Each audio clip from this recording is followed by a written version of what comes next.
Bases dropped on a new edition of Soccer Down here Thursday, which means it is hashtag Thursday Thoughts. You can share yours with us on Twitter at Soccer Down here.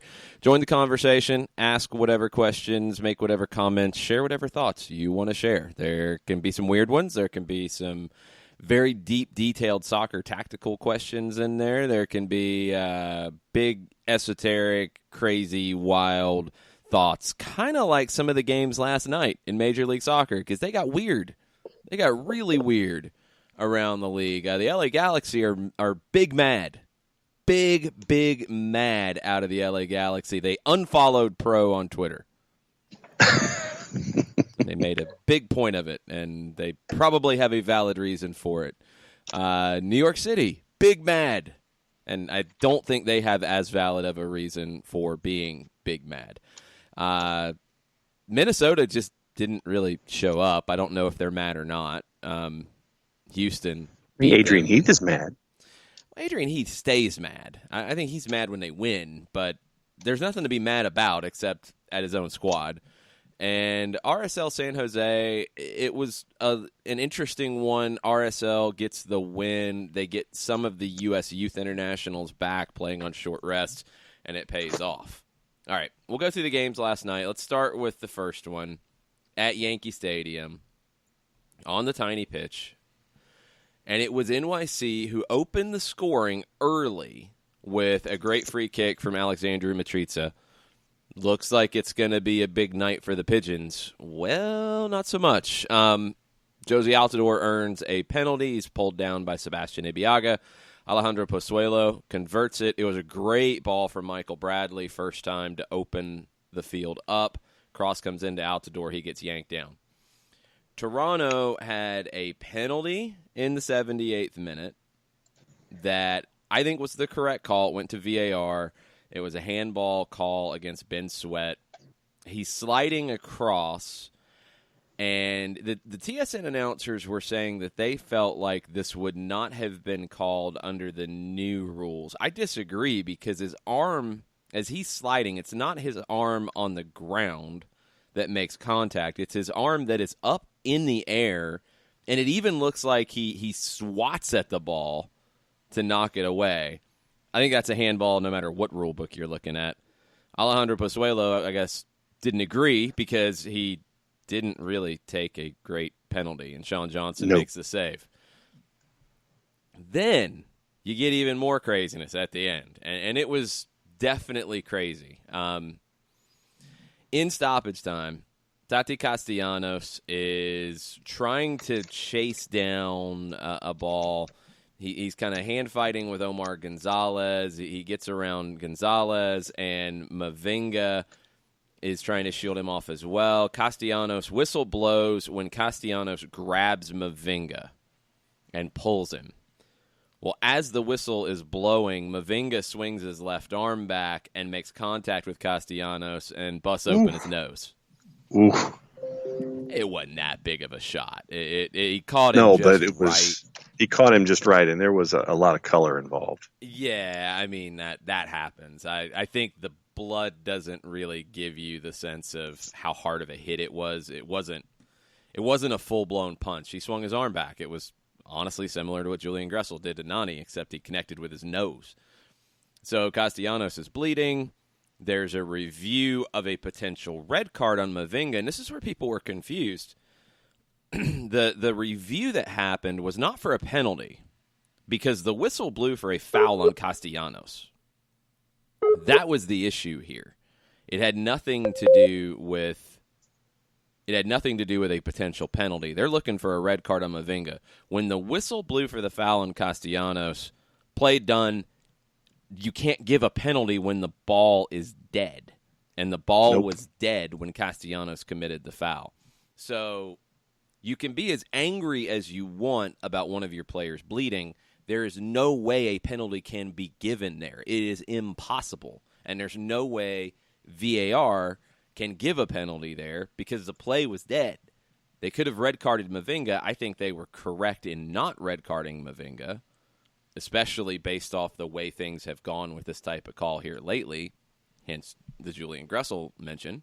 And there you go. It finishes 1-1, and NYC is big mad at the end of the night. Yeah, I mean, I'm with you on all of those points, especially the ones at the end involving the color that came from Castellanos. So, yeah, I look at Alejandro Pozuelo and I look at it as a bunch of missed opportunities for Toronto FC to get full points, even though they come out of there with a draw and help everybody out below NYCFC. But no, it was I think everything was up and square when it came to everything at the end. Toronto was the better team. They held NYC to 1 shot on target. That's the goal. 10 shots total. Toronto had 5 shots on target, 15 shots total. They didn't have the possession advantage. NYC had that at 55%, but I think Toronto was the better team. I think Toronto should have won. Pozuelo had a number of chances outside of the penalty that he could have done better with. Ronald Matarrita did hit one off the post, off the half volley, but 1-1, they share the honors. We'll talk about the Eastern Conference standings in just a minute. Let's move on to Houston and Minnesota. The biggest story here in terms of what turned the game into a 2-0 Dynamo win is you get 2 up top for the Dynamo. And it's not something they had really done, I want to say, ever under Wilmer Cabrera. It was primarily a 4-2-3-1 kind of attack for the Houston Dynamo in the past. They go with Christian Ramirez. They go with Mauro Manotas up top. Ramirez in the graphic is listed behind him, but it plays like a 4-4-2. And that gave Minnesota fits. It really did. And then when you look at who scored the goals, it's Manotas in the 37th, it's Ramirez in the 44th, and the Loons didn't really have an answer. No, and in watching this one, the first goal that Houston puts on the board, you're like, okay, how does Minnesota respond? And they respond by giving up another. And we saw perpetual angry Adrian Heath face for 2/3 of the match. And you're waiting for Minnesota to try to come up with a solution. And they simply did not in a game where I honestly thought they should have come out of there going in with a win, but they didn't. And with the West being as wacky as it is, you wonder what the end result is going to be for Minnesota not getting full points there by the end of the weekend. Yeah, we'll catch up on the table after the last two. The Colorado LA Galaxy game. Oh boy, there's a lot to dig into. I'm going to start with what Tom Bogert wrote over at MLSsoccer.com and his kind of recap of the wackiness of the night. Andre Shinyashiki and his bleached blonde mustache. Yeah, that's a thing. He didn't bleach the eyebrows. He bleached the mustache, which is just a weird look all the way around. The bleached blonde mustache of Andre Shinyashiki, according to Tom Bogert, quote, drove the Galaxy absolutely mad for 90 minutes. He took a bunch of shots, did a ton of dribbles, and suffered 6 fouls for his trouble, including the game-winning penalty with a few minutes left. Then he got whacked by Christian Pavon in stoppage time, which was initially given as a straight red. Video review walks it back to a yellow. Then Shinyashiki whacked Rolf Felcher and picked up a yellow himself a minute later. Andre Shinyashiki, all action, and he was the story here. He was the focal point in a night that Colorado wins 2-1 over the Galaxy. Our friend Daniel Price says he watched it. He said the Galaxy looked terrible. They don't look good. I mean, there's just really not any way to spin this. Now, the Galaxy will be trying to spin this into a big mistake on a penalty given that Nicholas Mesquita converted for the winner. And I would agree with him. I think it was a horrible call. I think it's an absolutely awful call. No way that's a penalty. It was as bad or worse than Richie Larea for Toronto against Atlanta earlier this season. I don't know how it gets called in real time. I don't know how it stays after video review. There's no contact. There's nothing. And when the announcers for Colorado, friend of the show Richard Fleming and Marcelo Balboa, they admit on the air that the penalty was a soft call. You know something's there. And yeah, so Mosqueda goes and converts, and down at the other end, Felcher at the end of the match, his head is going down toward the ball as he's trying to head it into the net, and Shinyashiki is trying to clear it with a raised boot. And no, not Shinyashiki. That's somebody else. Or who was it? I think it Okay, was Danny Wilson. Okay, so Danny Wilson is raising his boot and makes contact with Felcher in the head, and Felcher goes down, and Felcher's chasing after officials, and the they last got that one right. No, they got that one right. Well, That's because he was going down. I mean, it was. I'm just saying. No, that's not even it. The overall wackiness of it. Yeah, I'm not talking about. No. I know, but that's not why it wasn't a penalty. It's nothing to do with who's going down, who's doing what. Felcher won the header. He won the header. He pushed it wide. He didn't put it on goal, and then he made contact with Danny Wilson, who the ball's at between chest and waist high. Yeah. Felcher's diving in. Wilson's going for a volley. Felcher won the ball and then made contact with the defender. There's no penalty there. You can't give a penalty there. I completely disagree with the Galaxy's complaints on that one. No, I completely agree with you. And what I was saying is that the situation had Felcher going down, trying to make contact, Wilson coming up, trying to make contact. Felcher gets there first. Contact is then made. And I'm like, no, I didn't see anything there. That to me was not a penalty call. No, it definitely wasn't. And it's because, for me, Felcher won the ball. He won the ball initially. He wins the shot. He heads it wide. And then there's contact that you could say Felcher initiated as much as Wilson. I mean, it's a ball that both of them have fair play to, and Felcher got there first, and he goes into Wilson as much as Wilson goes into Felcher. I don't think you can give that as a penalty. I just don't think there's any argument that the Galaxy really, truly have here. They do on the other penalty. Yes, no doubt. And then as Felcher is removed from the pitch by the physios, the physio is not initially immediately releasing Felcher to go back in because they weren't done with their testing procedures, and Felcher's trying to pull himself away and check himself back in, and he wasn't being allowed to because they weren't done with the testing. And so he was getting frustrated with that. And so you had stuff on the touchline, you had stuff going on the pitch. The last 25 minutes of that match was absolutely crazy. There's all kinds of absolute, utter chaos. The pool reporter, I believe, was Matt Pollard from Last Word on Soccer.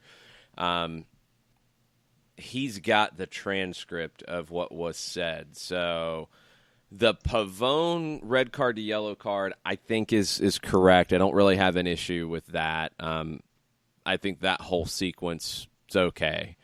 The next one, the penalty for Shinyashiki, the referee crew wrote back, the reasoning behind the penalty was tripping. That was easy. I just didn't see the contact at all. The explanation on the no call with Felcher at the end. It was a defender from Colorado. He's trying to clear the ball out. As he's trying to clear the ball out, Felcher's trying to go in to score. The defender's trying to clear it. He goes in, talking about Felcher, makes the header, misses, and then afterwards he contacts the leg of the defender who's trying to clear it. At the point, it wouldn't have been fair to give the penalty. And they asked to confirm. Felcher contacts the leg of the Rapids player. And the referee says, it's two players playing the ball midsection high. They're both making a fair challenge for the ball. The LA player beats him to the ball. There's some contact afterwards, but it wouldn't be fair to come back and give a penalty. I agree with that. I think that's correct. The tripping one I disagree with. I didn't see any of that. Also, and this is from Jake Shapiro, who writes for the AP, writes for the Denver Post. He posted a picture of a water bottle in the ceiling and said, LA Galaxy right back Rolf Felcher just threw a water bottle through the ceiling in the tunnels here at Dick's. At least that's what the security guards say. ... So, not happy. Big mad. The Galaxy posted a tweet that showed them unfollowing pro referees. It's kind of funny. An embedded water bottle? He threw it into the ceiling. And it's one of those like ceiling tile things that's busted in the corner of it, and the water bottle is in the ceiling. So he chucked it up there, and it busted through the ceiling. Full credit to Bazakos, the referee, who, yes, you will remember the name. He's had a few moments like these. Matt Pollard was the pool reporter who asked the questions, and he said that Fotis Bazakos met with me and discussed each question. These weren't written answers. He spoke with me and allowed me to ask follow-up questions. This was transparent and thorough. More of this, please, pro referees. That doesn't happen everywhere. It doesn't. Pollard covers Colorado. He felt like they got the Pavone one right. Pollard said the Shinyashiki penalty didn't seem to get checked by VAR. If it was quick. Pollard said, yes, there was a hand on the shoulder, and Shinyashiki went down, but I thought he went down easy. Now, remember, the ref said it was a trip, not anything about a hand on the shoulder or a pull, so that one's kind of interesting. And there you go. All kinds of stuff. There's going to be a lot of talk about this afterwards. Other things that have been said after this. Shinyashiki tried to swap jerseys with Zlatan, and Ibrahimovic said no. So he doesn't have to. And no, if you're mad after a game, I don't want to talk to anybody. No. I'm out. And this is another part of it. This is after multiple people ran on the field after the game running at Zlatan. And one guy runs and slides and trips, and another guy runs up to him. One guy wants to take a selfie, and that's ridiculous. And Colorado's got to get that under control. And if that happens and then you're asked to trade jerseys, I'm probably out the door too. So I'm not going to hold that one against Zlatan. This thing was ridiculous, just absolutely ridiculous. There will be plenty of things said about it out of the LA side, I think, when everybody wakes up today. The final game of the night, Real Salt Lake and San Jose. RSL gets the 1-0 win. It is a match where Damir Kreilach decides it in the 75th minute. And it's a match where San Jose only had 9 shots and 3 on target. And when you see some of the performances that the Quakes put on, those are really low numbers. RSL, 6 shots on target out of 12 total. The Quakes had 56% of the possession. You know, it feels like a pretty even game that Kreilach is able to decide with a 75th minute winner.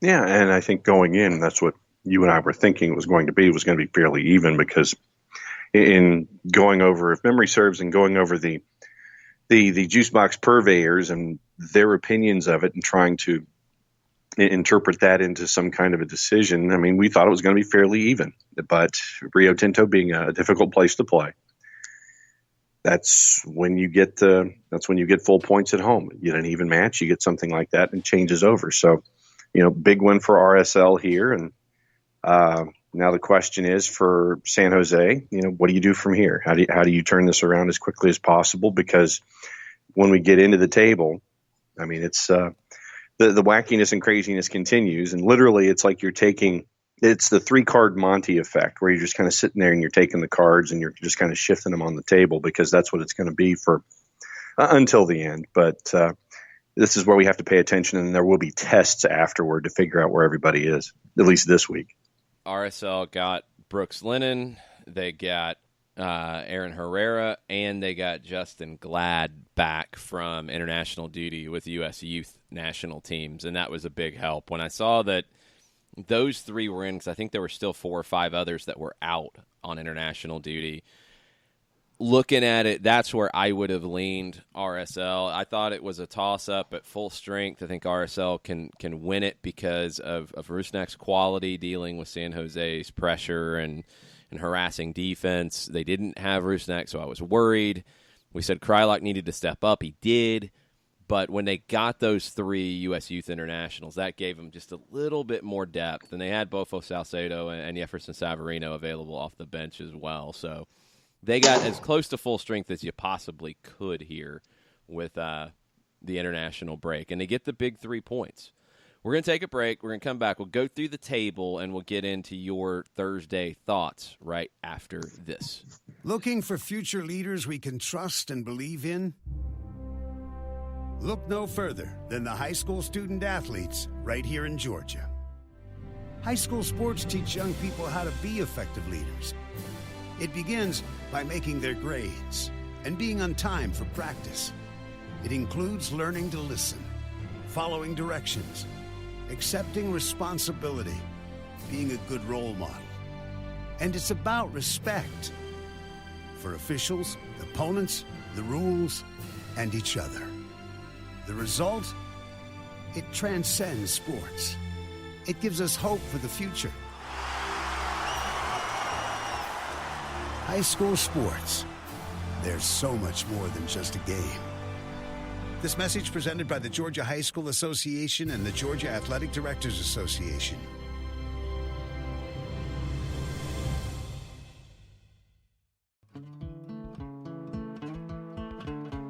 Today's show is presented by Appolinsky & Associates, personal injury lawyers with over 30 years of experience, supporters of Atlanta United, Faction, and Inter-Atlanta Youth Football Club. If you've been hurt in a wreck, contact Steve today at steve@aa-legal.com or call in 24/7 at 404-377-9191. The initial consultation is free.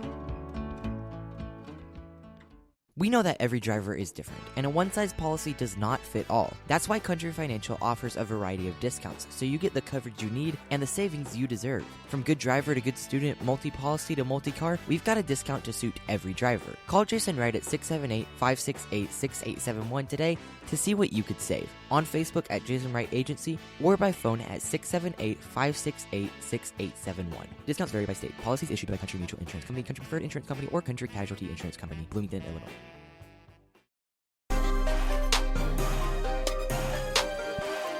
Welcome back. Soccer Down here.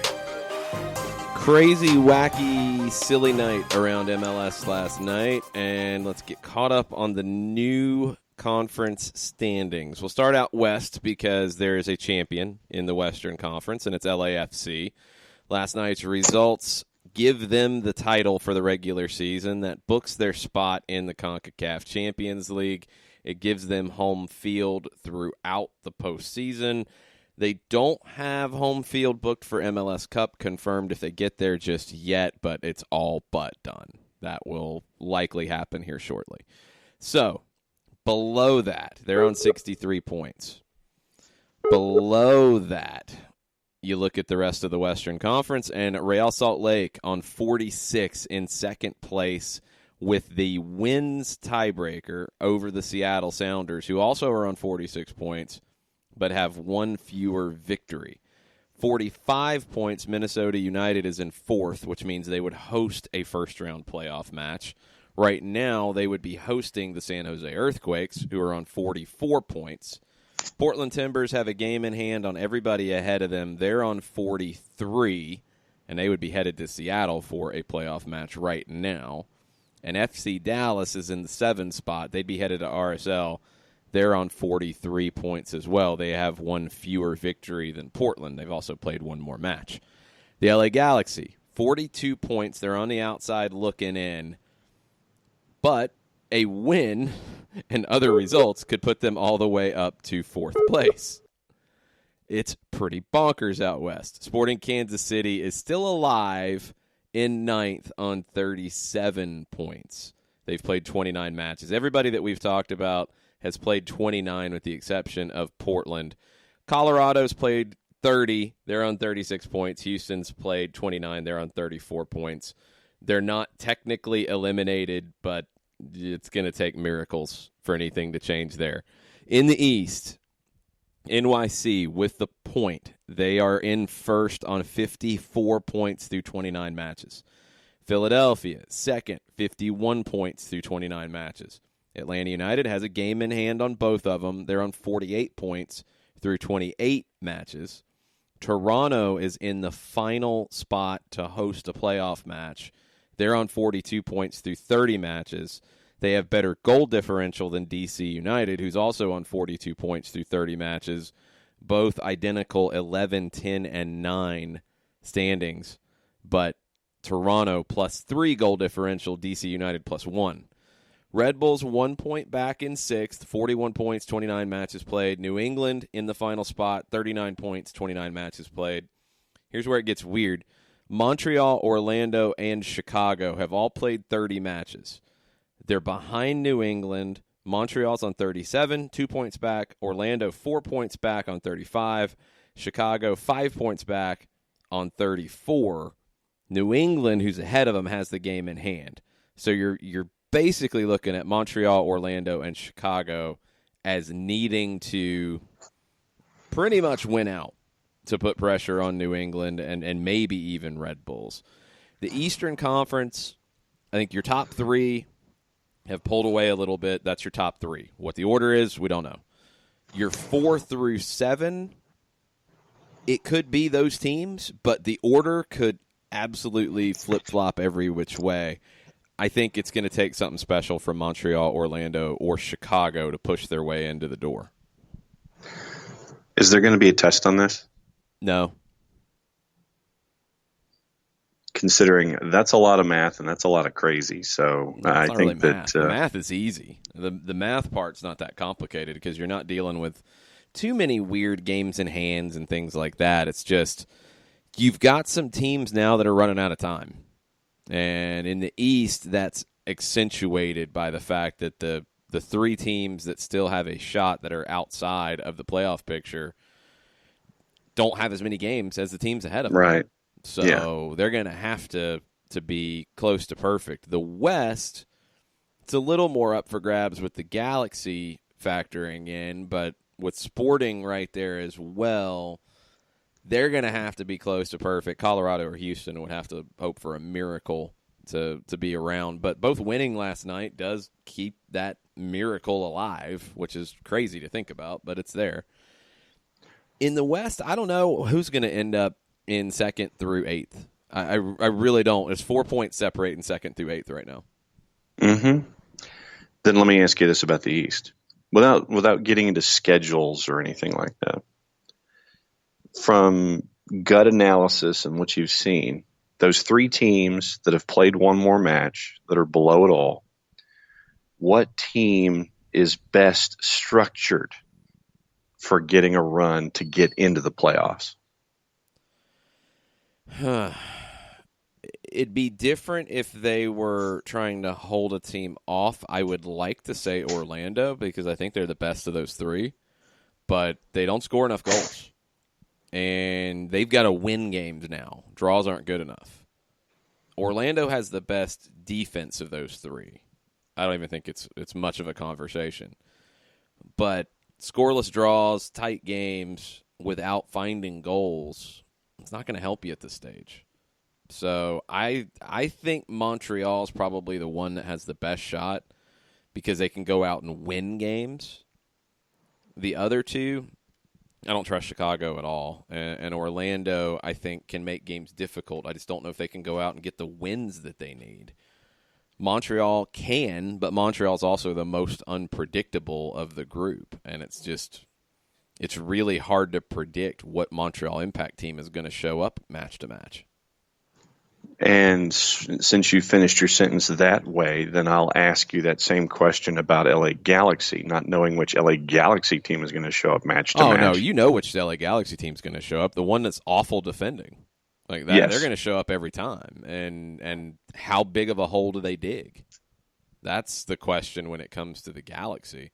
The Galaxy are a good team at home where they're 9-4-1 and they have a +6 goal differential.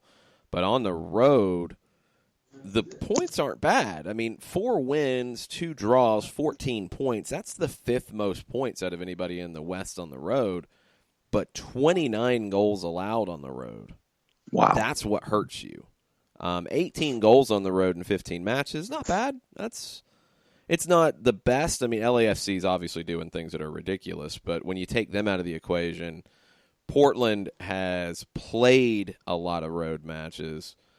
Minnesota, Seattle are a little bit better in terms of results than the Galaxy, but goal scoring, it's good. It's the defense on the road that's been horrendous for the Galaxy. And that's why, for me, if I'm looking at teams in and around the playoff bar, the Galaxy this week are the team for me that isn't going to make it into the postseason. Well, when you look at goal differential, and I don't think it tells you everything about a situation, but it can give you a pretty good hint. Your 7 teams in the West that are currently in playoff spots, all have a plus on the goal differential. Everybody else has a minus.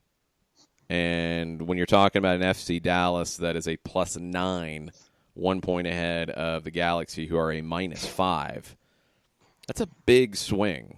It's a really big swing. Montreal's got the weirdest one that jumps out. Because when they get blown out, they get blown out. Well, they've had a couple blowouts, so yeah, that just absolutely tweak it. But the Revolution are a weird one too, at -7 in the final spot.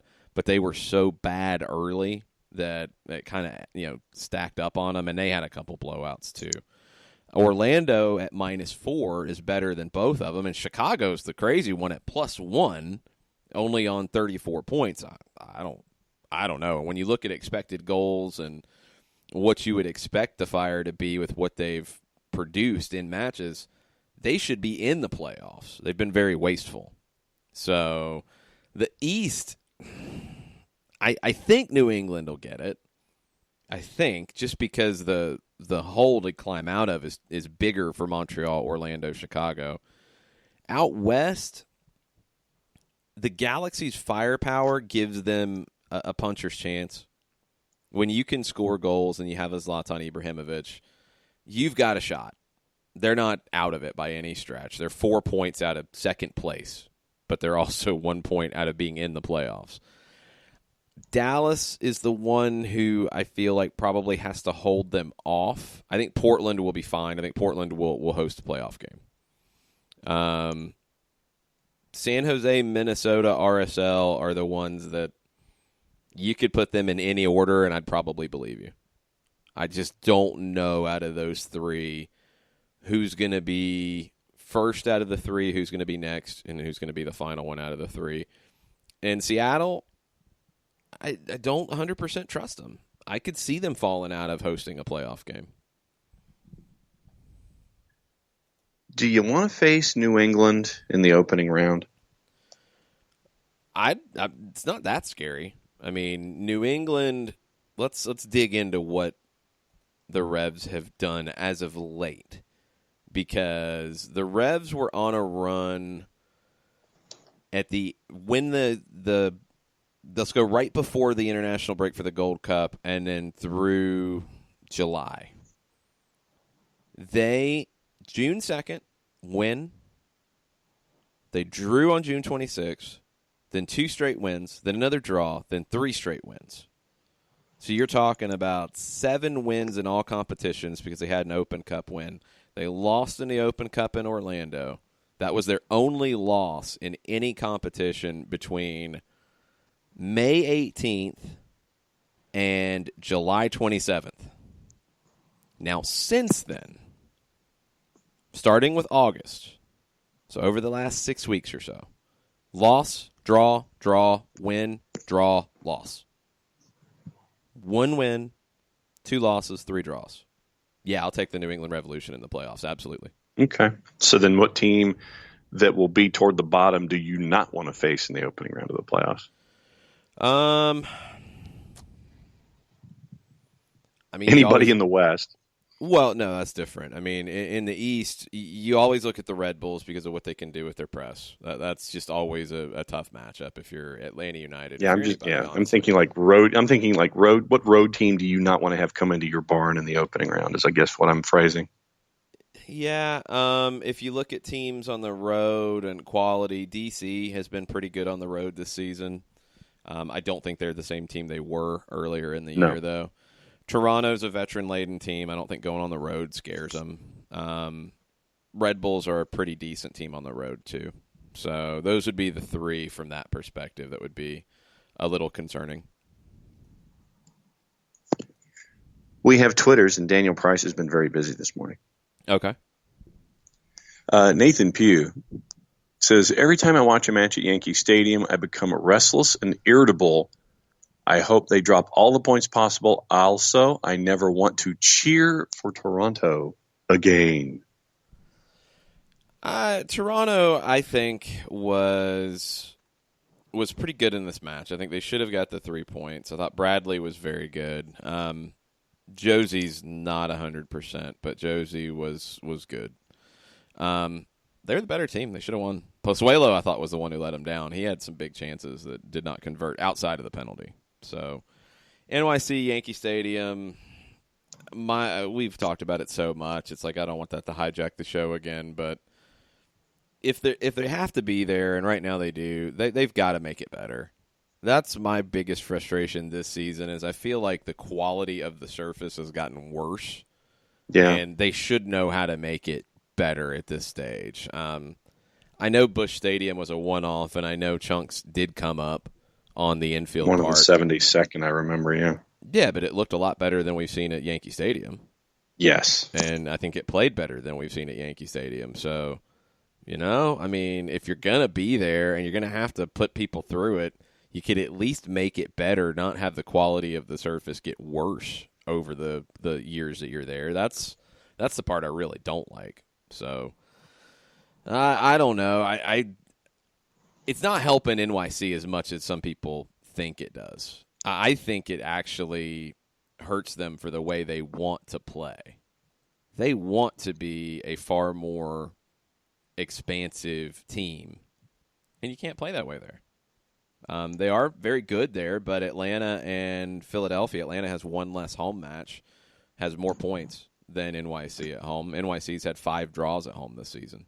So they're not unbeatable there. They're just, they're used to it a little bit more, which doesn't make them good there. They're just a little bit better than the opposition because they're used to it. Because they're used to playing on a smaller size field. But I think in a one-off, in a playoff game, and especially in a playoff game where you have a couple weeks to prepare like you will the first time you see this team, if they don't win the East, if they don't have that break, if they go in second or third, and whoever they're playing, whether it's Red Bulls potentially, Toronto, Revolution, that team's going to get a chance to prepare for a couple weeks against NYC.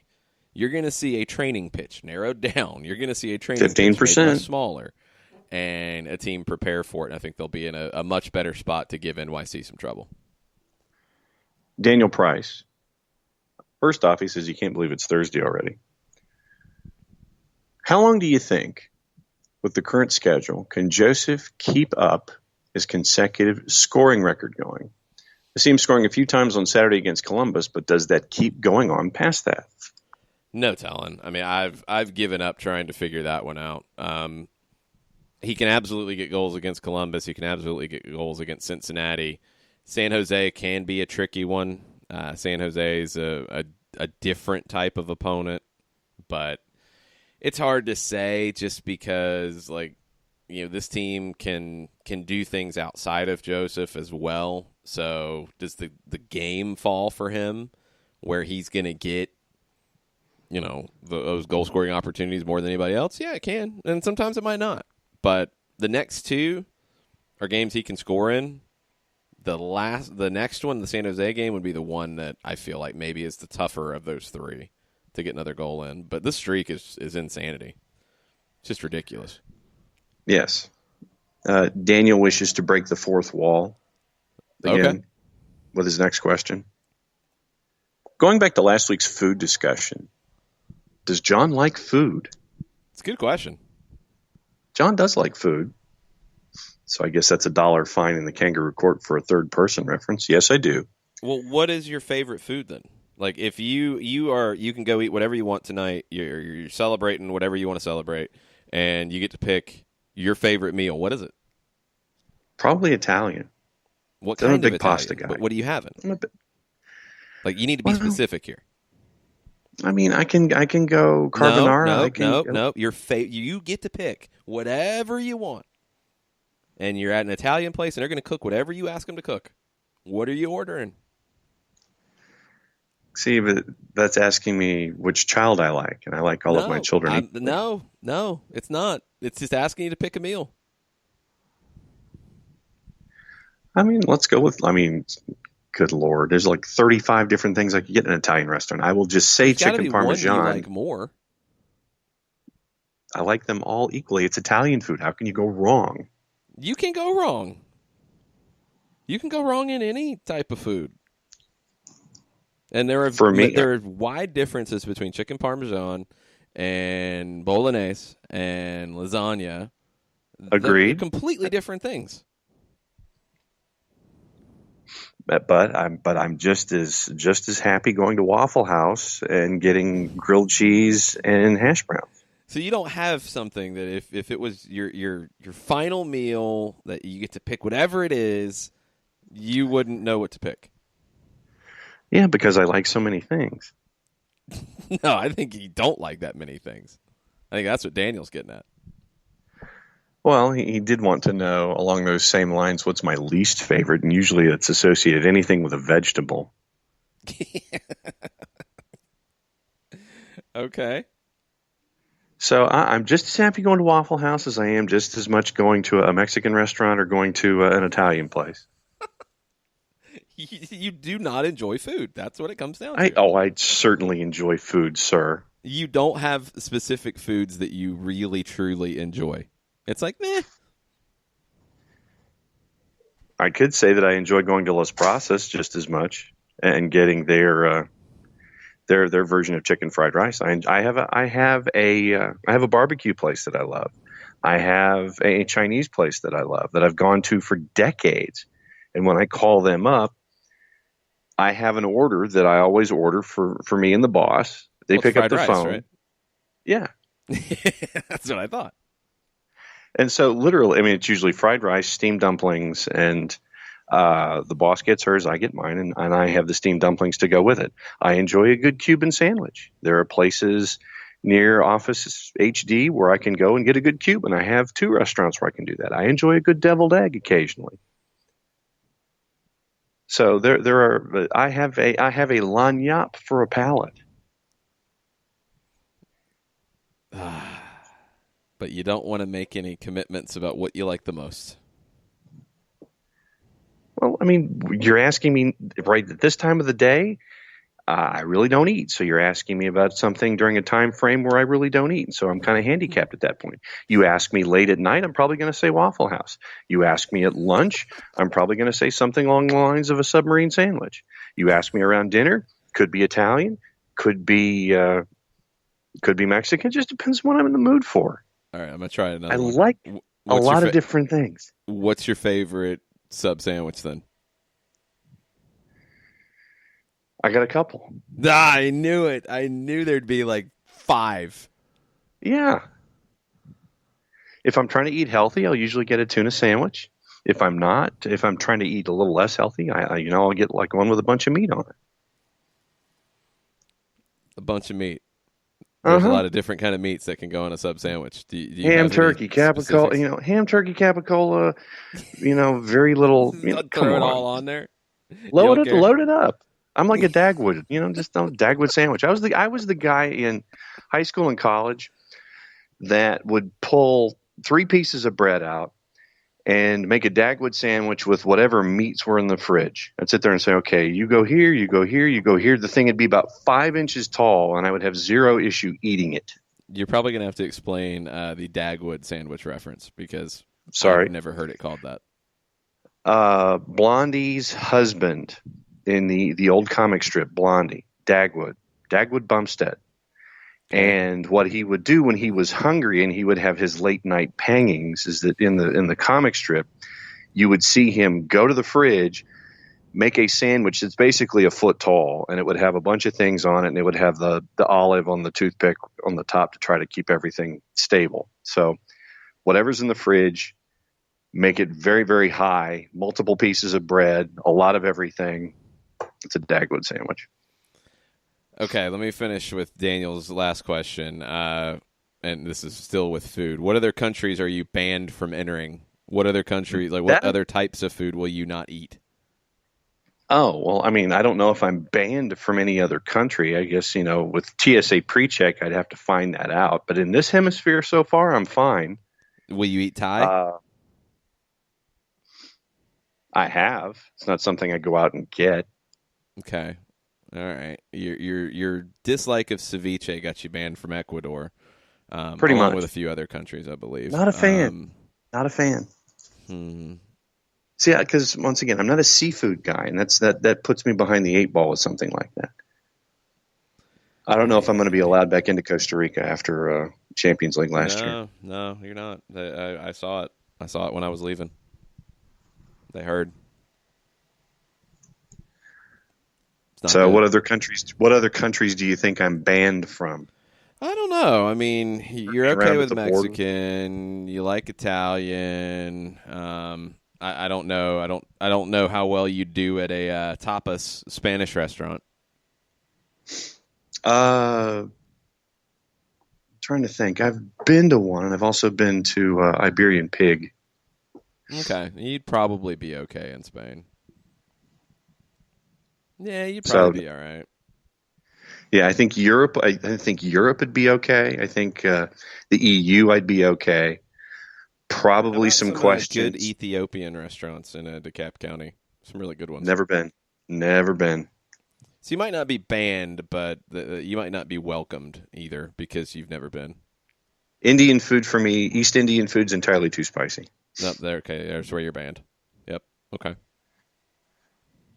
Banned. Yeah, literally when I went, I had beef madras at this one restaurant, and literally had to have the pitcher of water attached to my right hip. Oh boy, John and his palate. It's an interesting conversation every time. I'm going to burn the roof of my mouth when I eat, because then it takes away from the enjoyment of the food. Okay, no, that's fine. Just checking. Just trying to answer Daniel's question. That's all. There you go. So we're going to take a break. So if you have more questions and you want to more food questions, more banned questions more about food me, questions, go for it. We're going to take a quick break. We're going to come back, get more into the Twitter timeline, but also some other things that are popping off this morning. Hang out with us. We'll be right back. A ranger station. I'd like to report a bear hug. Okay. I put out my campfire and Smokey Bear hugged me. So you drowned the fire, you stirred it, drowned it again, and felt that it was cold? Uh-huh. Yeah, but he's just letting you know you did good. Bear hug from Smokey Bear. Status update. I'm gonna let you go now. There are many ways to start a fire, but one sure way to put it out. Learn how you can do your part at SmokeyBear.com. Sponsored by the U.S. Forest Service, Ad Council, and your state forester. As a business owner, you know that every year brings new challenges and opportunities. The success of your business demands expertise and focus. And Country Financial can help you keep that focus by helping ensure you have the right insurance protection in place to meet your goals. Jason Wright can help you create a customized insurance plan that has coverages designed just for your business. Give Jason a call at 678-568-6871 or reach him on Facebook at Jason Wright Agency. Coverages vary by state. Policies issued by Country Mutual Insurance Company, Bloomington, Illinois. This is what matters. This is beyond X's and O's. This is the difference mutual respect makes. This is what character looks like.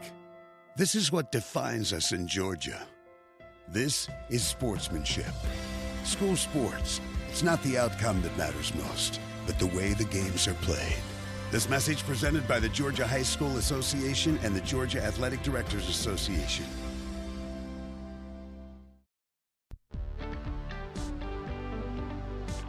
If you've been hurt in a car wreck, contact my friend Steve Apolinsky of Apolinsky and Associates. He's been representing individuals for over 30 years throughout Georgia and Alabama. Email him at steve@aa-legal.com or call him 24/7 at 404-377-9191. The initial consultation is free.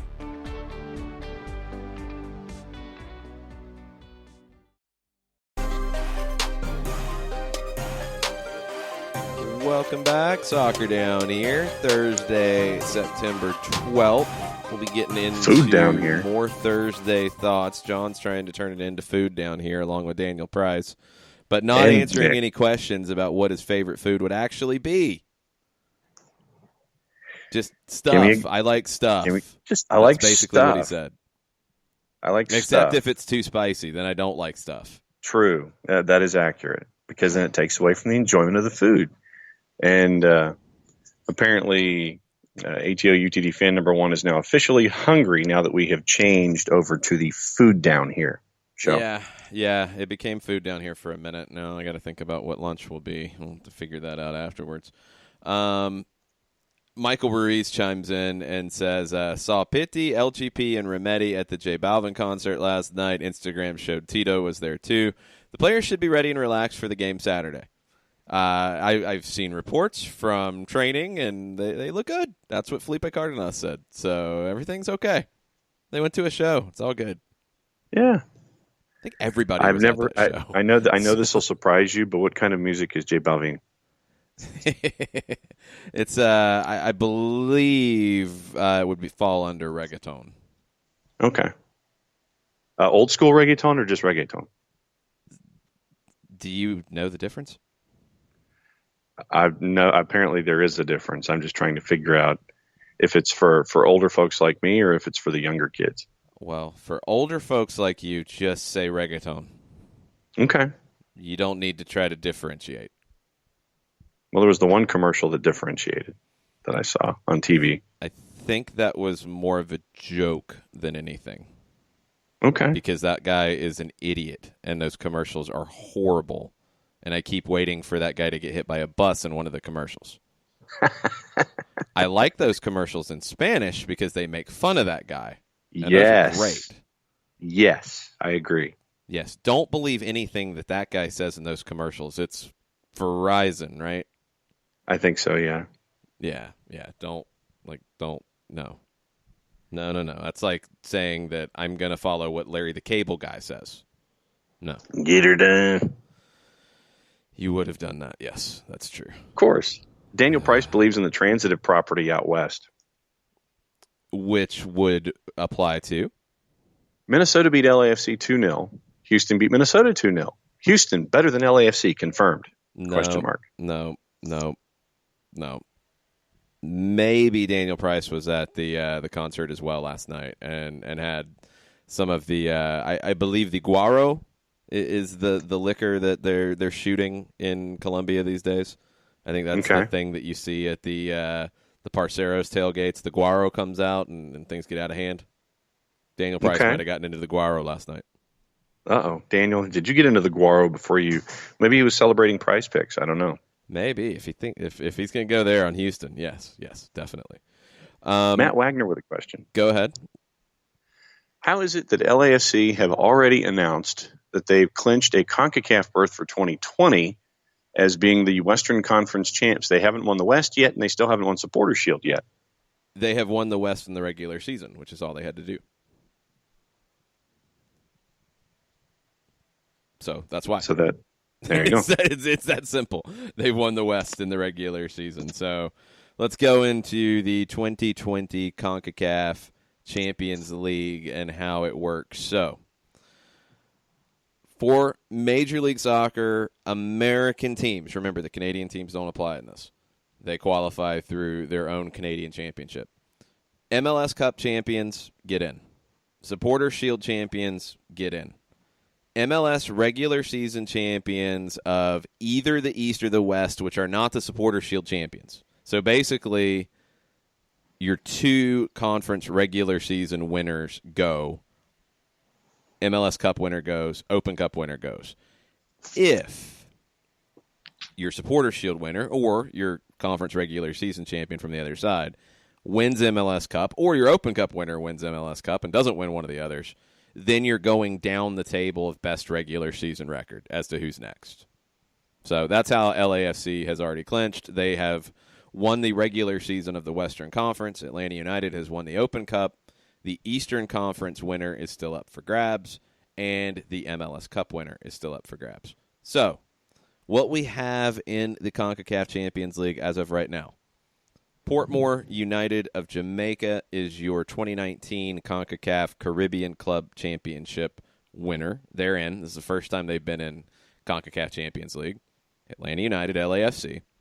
2 more spots out of MLS. The Canadian Championship will be determined between Montreal and Toronto. And I think that final might actually start this upcoming week. It's over 2 legs. Your 4 berths out of Mexico are decided. Your 2018 Apertura champions, America. Your 2018 Apertura runners-up, Cruz Azul. Your 2019 Clausura champions, Tigres. And your 2019 Clausura runners-up, León. The defending champs, Monterrey, do not get an automatic berth. They're not in.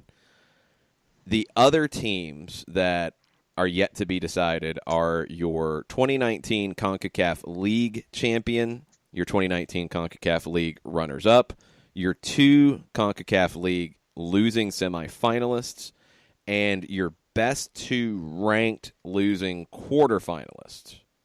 So there's 6 spots out of CONCACAF League that come through. So we're still waiting on 2 MLS berths, 1 Canadian berth, and 6 from the CONCACAF League. That is your Central American, and I believe there's a Caribbean entry there, and there's also another Canadian team that's there too. Can we lobby for frozen envelopes so the opening round match for Atlanta United is at Portmore? No, we do not lobby for such things. So you don't want to go to Jamaica. We're not lobbying. No, we're not lobbying. We're not lobbying for anything. So CONCACAF League, 6 of these 8 will get in. These are your quarterfinals. Olimpia and Comunicaciones.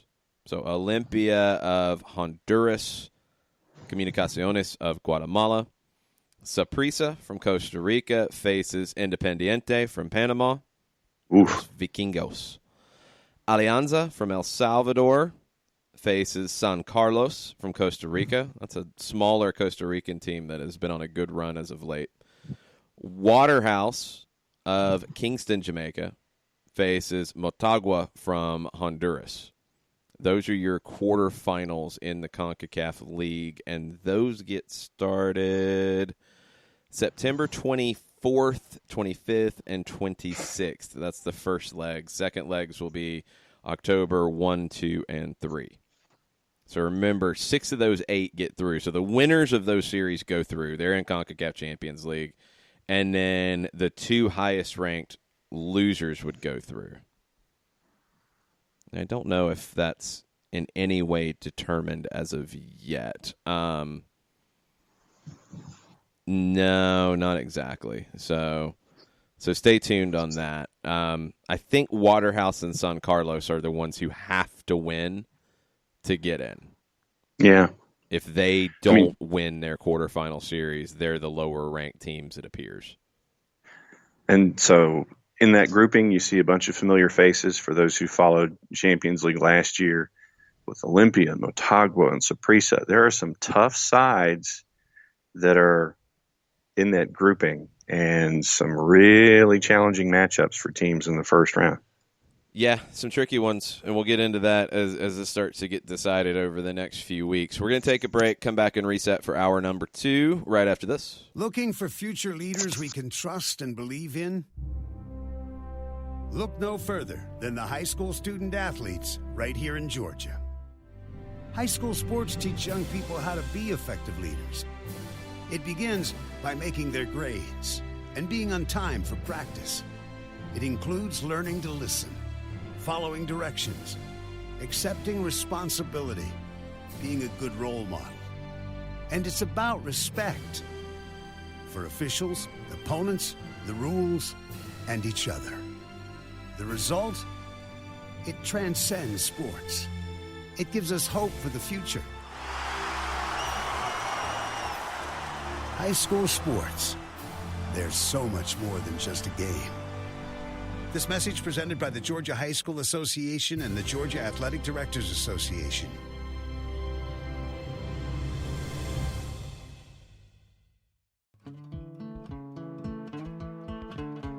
Today's show is presented by Appolinsky & Associates, personal injury lawyers with over 30 years of experience. Supporters of Atlanta United, Faction, and Inter-Atlanta Youth Football Club. If you've been hurt in a wreck, contact Steve today at steve@aa-legal.com or call in 24/7 at 404-377-9191. The initial consultation is free. We know that every driver is different, and a one-size policy does not fit all. That's why Country Financial offers a variety of discounts, so you get the coverage you need and the savings you deserve. From good driver to good student, multi-policy to multi-car, we've got a discount to suit every driver. Call Jason Wright at 678-568-6871 today to see what you could save. On Facebook at Jason Wright Agency or by phone at 678-568-6871. Discounts vary by state. Policies issued by Country Mutual Insurance Company, Country Preferred Insurance Company, or Country Casualty Insurance Company, Bloomington, Illinois. You're listening to Soccer Down Here daily on SDH Networks, a division of OSG Sports. Find us at Soccer Down Here on Facebook and Twitter. The time is now the top of the hour. Peep, y'all. Welcome back. Hour number 2. SDH, September 12th. It's not food down here. It is soccer down here. We will continue chatting soccer, and Nick will continue yelling at John in direct messages about his France Italian and Italian. takes. Yes. Definitely that. And it's deserved for sure. Matt Wagner with a follow-up on the whole champions thing. I think Matt's getting a little hung up on the champion tag, and that doesn't really matter here. Matt says, I must have misunderstood in what defines Eastern Western Conference champs. So in theory, if someone beats LAFC to advance to the MLS Cup and wins the Western Conference trophy, LAFC would still be able to call themselves Western champs a la regular season. Don't worry about the champions tag. It's just the way you qualify for CONCACAF Champions League is to have the best regular season records. So essentially what they're doing is making the supporter shield important with CONCACAF Champions League, and then the best record in the other conference gets into. So if you have a different MLS Cup winner, it's the MLS Cup winner, the Open Cup winner, your supporter shield winner, and then the best regular season record in the other conference. Not the second best regular season record, but the best from the other conference. The champions thing, according to MLS, it's whoever wins the playoffs in that conference. But that and CONCACAF are like two different worlds, so I just gave myself a headache. Yeah. You want a test later on? There's a test later on. It's not that complicated. Don't make it worse. It is just regular season record. That's what determines CONCACAF. That's all you need to know. Don't throw the test comment out there. It's not that bad. But yeah, we were talking about the quarterfinals at the end of the first hour, and there are some really intriguing matchups there. But like I said, familiar faces, but some intriguing matchups. And for me, I like to see like the smaller Costa Rican sides that are coming and making good runs and things like that. I like the opportunity for some freshness when it comes to possible matchups and things like that. And yes, I am that guy that watches the qualifiers when it's on Tuesday. Trust me, I'm that guy who's watching the triple header that pops up, whether it's early rounds or this time of day. So yeah, for me, it turns into must-watch TV just to get some advanced scouting done on who could be facing Atlanta United in Open Cup. For San Carlos, that's the one who's kind of popped up out of Costa Rica as of late. They're led by a player that a lot of people will remember, Alvaro Saborío, Costa Rican legend, played in MLS for Real Salt Lake, scored over 50 goals, played for DC United, returned to Saprissa for a very short period of time in 2017, and then went to San Carlos, and he has carried them. He's also 37 years old, so how far he can carry them is getting limited, but they won the Primera División in Costa Rica in the Clausura. That's what got them into CONCACAF League, and now they're in a great spot if they can get through their quarterfinal to go to the CONCACAF Champions League for the first time ever. That Clausura championship was their first ever league title. They had won the second division 6 times, but they had never won the Primera División in Costa Rica until Alvaro Saborío carried them to it. And that's another part of the aspect of all of this is the cool stories that you stumble on when it comes to who's in the tournament and things like that. in a way, if you want to kind of compare it to March Madness, where you sit there and you see these conference champions from the lower conferences, the not the Power Fives, the mid majors and things like that. When you see a Murray State come in, things like that. That's the fun part for me, is the education when it comes to all of these teams that are drifting in that you may not necessarily know from right off the top, but then when you learn their stories, that's another cool aspect of it all for me. Okay, so take this with a grain of salt. MLS Buzz on Twitter says, according to at Esports RAC1, which is a radio station in Catalonia, David Beckham landed in Barcelona about an hour ago. This was about an hour ago, so it would have been around 7:30 this morning. Landed in Barcelona with the intention of meeting with a current player about coming to Miami. That player is not Suarez. Esports RAC1 does not have a tweet up to this effect. So if MLS Buzz heard this on the station, then that's a different conversation because there's no tweet to back it up. So, again, take it with a grain of salt, but things are starting to ramp up a little bit for Inter Miami, it sounds like. And this would all be that part a player, of it. not Suarez, is being looked at. Is being met with is what the terminology is. So, I mean, that can mean a lot of things. You know, yes, it could be Lionel Messi. It could also be a player who's on the fringes of the first team who might be looking to move because they want to play. So it's a very vague statement. Anything's possible. And that's, I think, the new world that Inter Miami is going to bring into the mix here. Just like when Atlanta was starting up and every South American player was linked to Atlanta because Mucha Plata, it's going to be the same with anybody who has any remote connection to David Beckham is going to be linked to Inter Miami because Mucha Plata. That's just how it's going to go. We're starting to get some reports out of the Children's Healthcare of Atlanta training ground in Marietta. Doug Robertson tweeted out that Andrew Carlton is not training with the first team today. Miles Robinson is back. He didn't see Barco. Felipe Cardenas tweeted earlier that it looked like outside of Carlton, it was everyone training. He didn't mention Barco by name. So Frank DeBoer will be speaking to the media this morning, and it'll probably be after we're done. And there will be clarification on that, I would assume, at that point. So stay tuned to all of your favorite followers and reporters on Atlanta United on updates there. And tomorrow, standard pregame rituals where it's Doug Robertson of the AJC, Mike Conti hopping in. So it'll be the standard full show Friday when we're getting ready for the activity with Columbus. And if my math is right, I think, 3:30 would be our time in the Gulch for the SDH pregame show? I think we're going to do 3 o'clock because it's a 7 o'clock kick. So we're going to do 3 in the Gulch, probably till about 3:30. And then I will be getting inside for all of the shenanigans on that side of things. So we'll be on air at 6:30 for Five Stripes Countdown. We'll be on Atlanta United social media channels at 6 o'clock for the AT&T Countdown to kickoff with the Atlanta United lineup announcement. And then we'll have the full-time report for an hour after the final whistle. And there's a lot of craziness around MLS this weekend. I mean, that's just what it's going to be the rest of the way. And now you don't have another international break until the regular season is done. You're going to have huge games every single match day. And Saturday does not disappoint.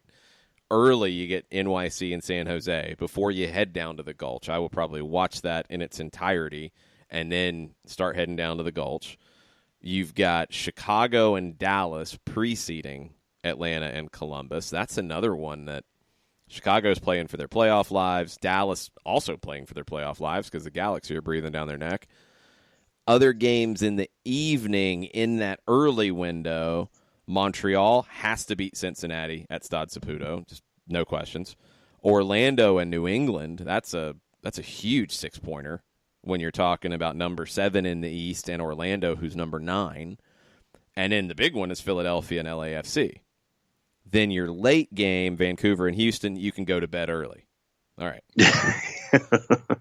Go see what the Couch Ultras do for their TIFO, and then go to bed. Yes. That's the plan. Yes. Sunday, it's all of it. Portland and D.C. is the first one. Toronto hosting Colorado. Toronto has to win. Colorado is a team that's shown that they can jump up and bite you. Minnesota RSL, massive game. Seattle and the Red Bulls, massive game. LA Galaxy and Sporting Kansas City, and Sporting Kansas City has to win or they're done. Not officially, mathematically, but by all accounts, they're done if they don't get a win against the Galaxy. And the Galaxy will know exactly at that stage what's happened around them, what they have to do. There could be a lot of pressure on the LA Galaxy in that match. That could be a fascinating one at the end of the week on Sunday night. Hoy. And that's how it's going to be all the way through from here on out. Every match day is going to have stuff like that. You got Atlanta going to Cincinnati next Wednesday. You've got Portland hosting Red Bulls next Wednesday. And you've got Seattle hosting Dallas next Wednesday. All of those are big. And then it just continues on. So buckle up. Make sure you've got all your supplies for your MLS viewing habits. Get your shopping done early. Ready. Yeah. Michael Definitely Ruiz with a question. What's up? With Inter Miami having 3 or 4 players on the books already, where was Atlanta United with the signing of players as of mid-September 2016? Just trying to get a comparison. About the same. I think about the same. They had a couple guys that were not major factors on the books at that point. Tambakis, who didn't really factor in much. He made 1 appearance in MLS, mostly on loan for Charleston during his time under contract to Atlanta. They had Junior Burgos, who was on loan in the lower divisions in 2016. Didn't factor into Atlanta United at all by the time they got started. They had, from that summer window, Chris McCann and Kenwin Jones under contract, and they signed Tito Villalba right around this time in 2016. So it's about the same.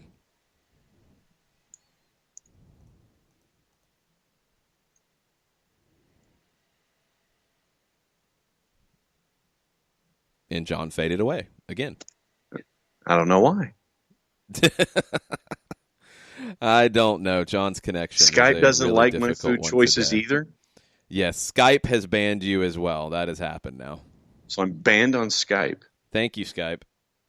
That takes some serious doing if Skype is going to ban me now. Well, they disagree with your food choices because they're pretty bad.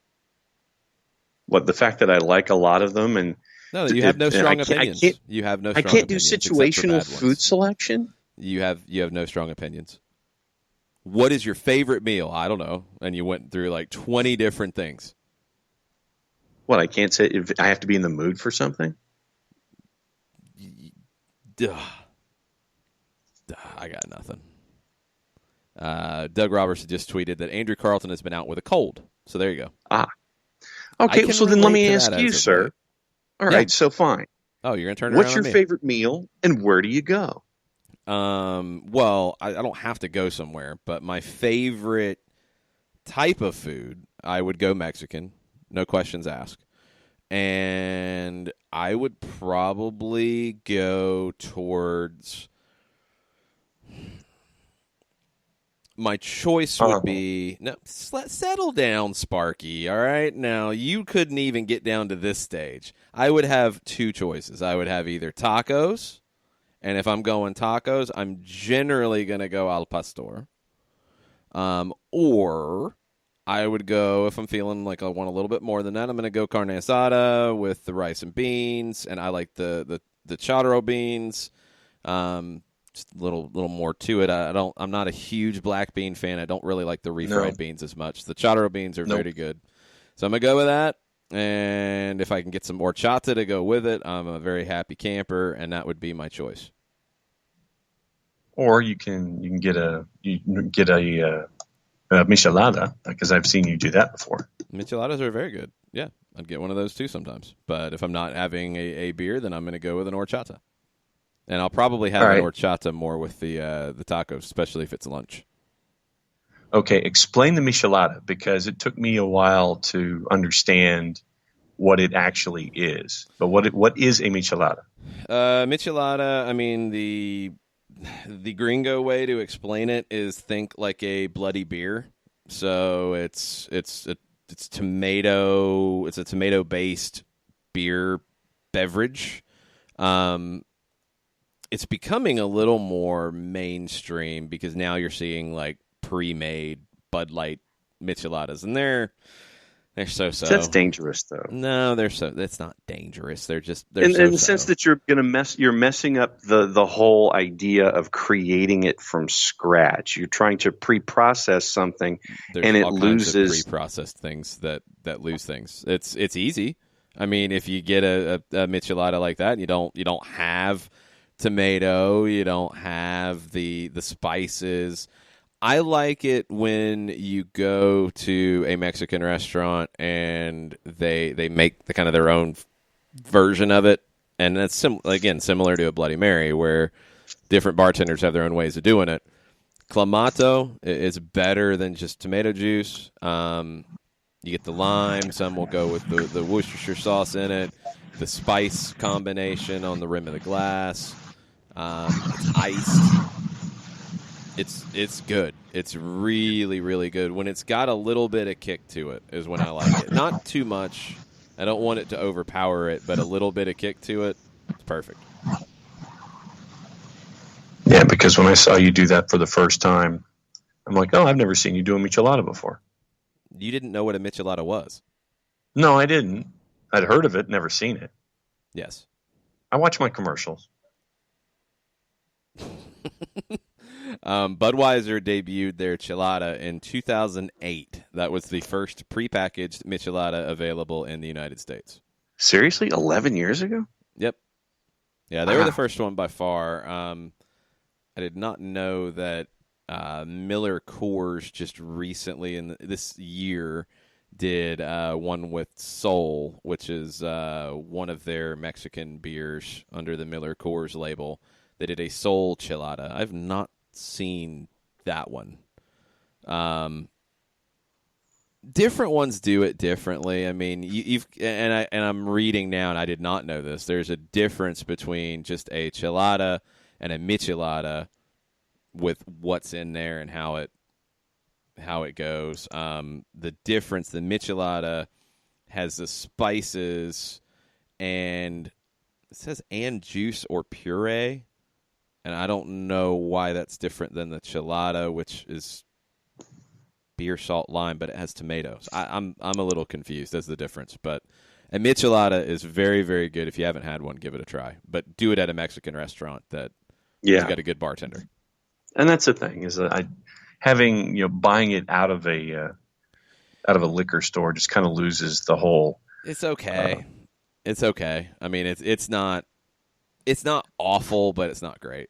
It's okay. Yeah, that's the thing. I've always, if you're going to do something like that, have it done in house. Don't buy the canned version, because all of the all the emotion that's attached to it and all of the purity that's attached to making the drink gets lost if you just buy something out of the rack.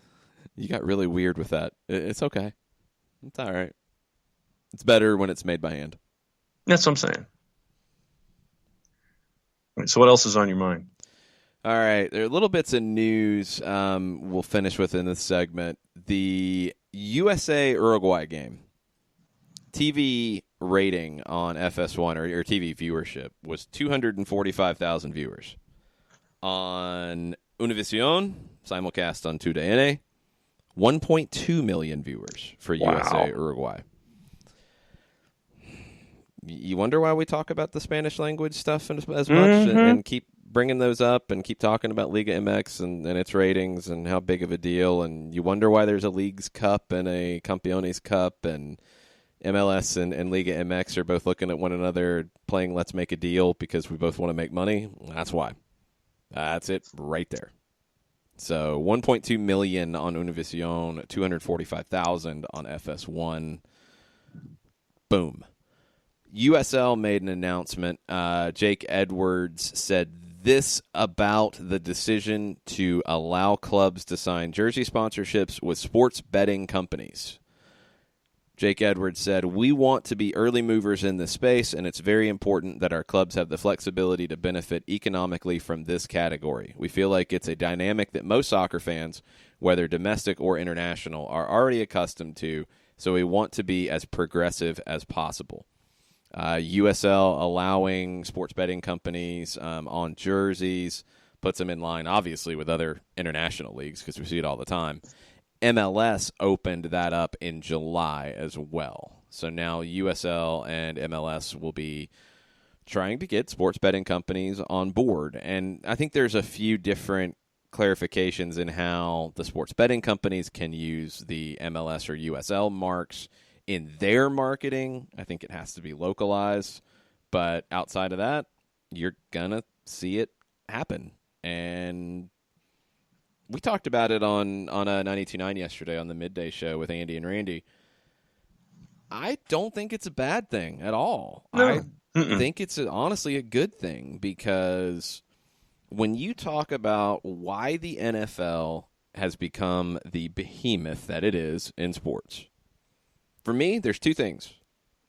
I mean, one, it grew up with TV, and it's ingrained in TV and sports TV. Okay, fine. Put that to the side. The two things why the NFL is so big: gambling, fantasy football. Because what it does is it makes you care about a Texans-Saints game that you're not a fan of either team. Because you're worried about your fantasy players, or you got a little something riding on it, some juice boxes in play. Flat out. That's a big thing. You don't have that with Major League Baseball. You do have fantasy, you have rotisserie and all that, and that's a big thing, and that helps. But you don't have the gambling side. You don't really have it as much on the NBA, although I think it is picking up. In MLS, and I think we've seen it with the New York matches, especially the Derby matches. That's a huge game. That's a marquee game, and the ratings were terrible. Because if you're not a fan of one of those teams, you're probably not watching that game. That needs to change. It needs to change on a few different fronts. I think MLS and national media partners need to do a better job of selling it and making it must-watch TV. But also, if you embrace the gambling side, if fantasy becomes a bigger thing, if daily fantasy becomes a bigger thing, you're going to have more people who are going to say, you know what, I'm going to watch that game. One, I think it's going to be a pretty entertaining game. And two, yes, I've picked this guy to be over on Prize Picks, or I picked this guy on my whatever other daily fantasy you're involved in. Or I've got this guy on my fantasy team, and I'm hoping to win the league that I'm in so I can talk trash to all my friends. Or there's juice boxes involved. Yes. Those things do factor in. They do. Mm-hmm. And the rules, it's different now. Like, it's not the taboo that it was. Embrace it. I think MLS can get out in front of it, and USL doing this, I think USL can get out in front of it. And I think both can gain from being involved in it in a responsible way, obviously. And you have to have the stuff that USL and MLS have both done in terms of integrity to the competition and having partnerships and having companies basically auditing everything and making sure that it's not affecting the competition. And it can't, and that has to happen. But this is a way to bring in more money and I think drive interest. There was an initial thought when the Connecticut franchise was brought into to the WNBA, since they played at Mohegan Sun Casino. Mm-hmm. And there was an initial concern, not by the WNBA, but by those on the outside. Okay, you have players playing in a casino, in an arena, as a new team. How will this affect them? And how does, would it affect lines? Would it affect players? Would it affect stats? And it hasn't. Think about how things are now. You have networks on satellite radio devoted to almost play-by-play daily fantasy. You're talking props. You're talking about action. You're talking about first half lines. You're talking second half lines. When you have entire networks that are devoted to this now. And it's growing, too. That network is growing. Like they've found something to the point that you've got a daily show on FS1. You've got a daily show on one of the ESPN networks that I think is fairly new. It might be on News. I can't remember. Everybody's jumping in on it. And when you have, and think about it this way. You have states that are adding to the list here in the U.S. of legal gambling. It's not just Nevada. It's not just Nevada, New Jersey. It's now Delaware. It's now Louisiana. And you have all of these individual states that are hopping into this now because they know, one, that it can be a revenue source for that particular state when it comes to businesses that are operating there in this kind of a capacity. So if the states see the value of having this kind of business, and broadcast sees the value of talking about this kind of business. Think about all the games that you watch on a weekend. Doesn't matter where, outside the United States. How many different teams have all of the different casinos online, offshore, half a world away that want to build their branding by plastering their bet element across the front of a kit? It makes entirely too much sense for leagues that are at the forefront of the growth of being a top five, and I mean that by USL and MLS. It makes too much sense for Jake Edwards and Don Garber to hop on something like this, to be at the forefront of it, because we know NBA, if they could, they would, but they have apprehensions about Las Vegas and doing things there. I think the NBA is starting to get out of it. I think they're going to be the ones that probably jump on board with it the most. Yeah. From the ones that are larger than MLS. That's why I think MLS needs to get out there and USL needs to get out there and grab it now. Yeah. And I think that when they do, then they're at the forefront of it, and you're the first one in line, and you've sat there and you said, hey, tell you what, we got kits and we got teams that are more than interested in wanting to partner up with you to help you with your brand, and you help us with our branding elements and all this kind of stuff. And so for a top five sport, if the number 5 sport is the one that hops on first, then that puts them at the front of the line when it comes to an entirely different revenue stream and an entirely different revenue source for everything coming forward. 100%. It's a big opportunity, and USL seeing it. MLS has been involved in this, and they've been pretty vocal about wanting to be at the forefront of this. So keep an eye on it. I think it's something that's just going to be more and more common as you go. Let's take a break. We're going to come back, get into a couple other bits of news. We'll get into the Twitter timeline as well. We'll be right back. A ranger station. I'd like to report a bear hug. Okay. I put out my campfire and Smokey Bear hugged me. So you drowned the fire, you stirred it, drowned it again, and felt that it was cold? Uh-huh. Yeah, but he's just letting you know you did good. Bear hug from Smokey Bear. Status update. I'm gonna let you go now. There are many ways to start a fire, but one sure way to put it out.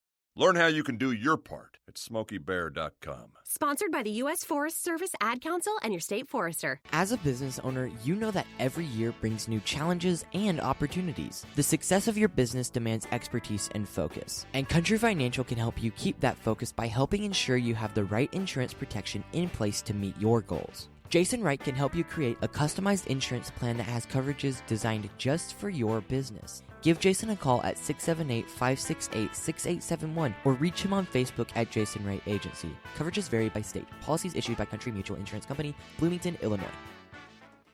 This is what matters. This is beyond X's and O's. This is the difference mutual respect makes. This is what character looks like. This is what defines us in Georgia. This is sportsmanship. School sports. It's not the outcome that matters most, but the way the games are played. This message presented by the Georgia High School Association and the Georgia Athletic Directors Association.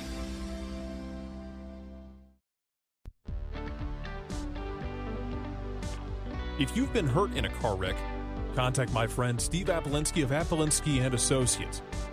He's been representing individuals for over 30 years throughout Georgia and Alabama. Email him at steve@aa-legal.com or call him 24/7 at 404-377-9191. The initial consultation is free.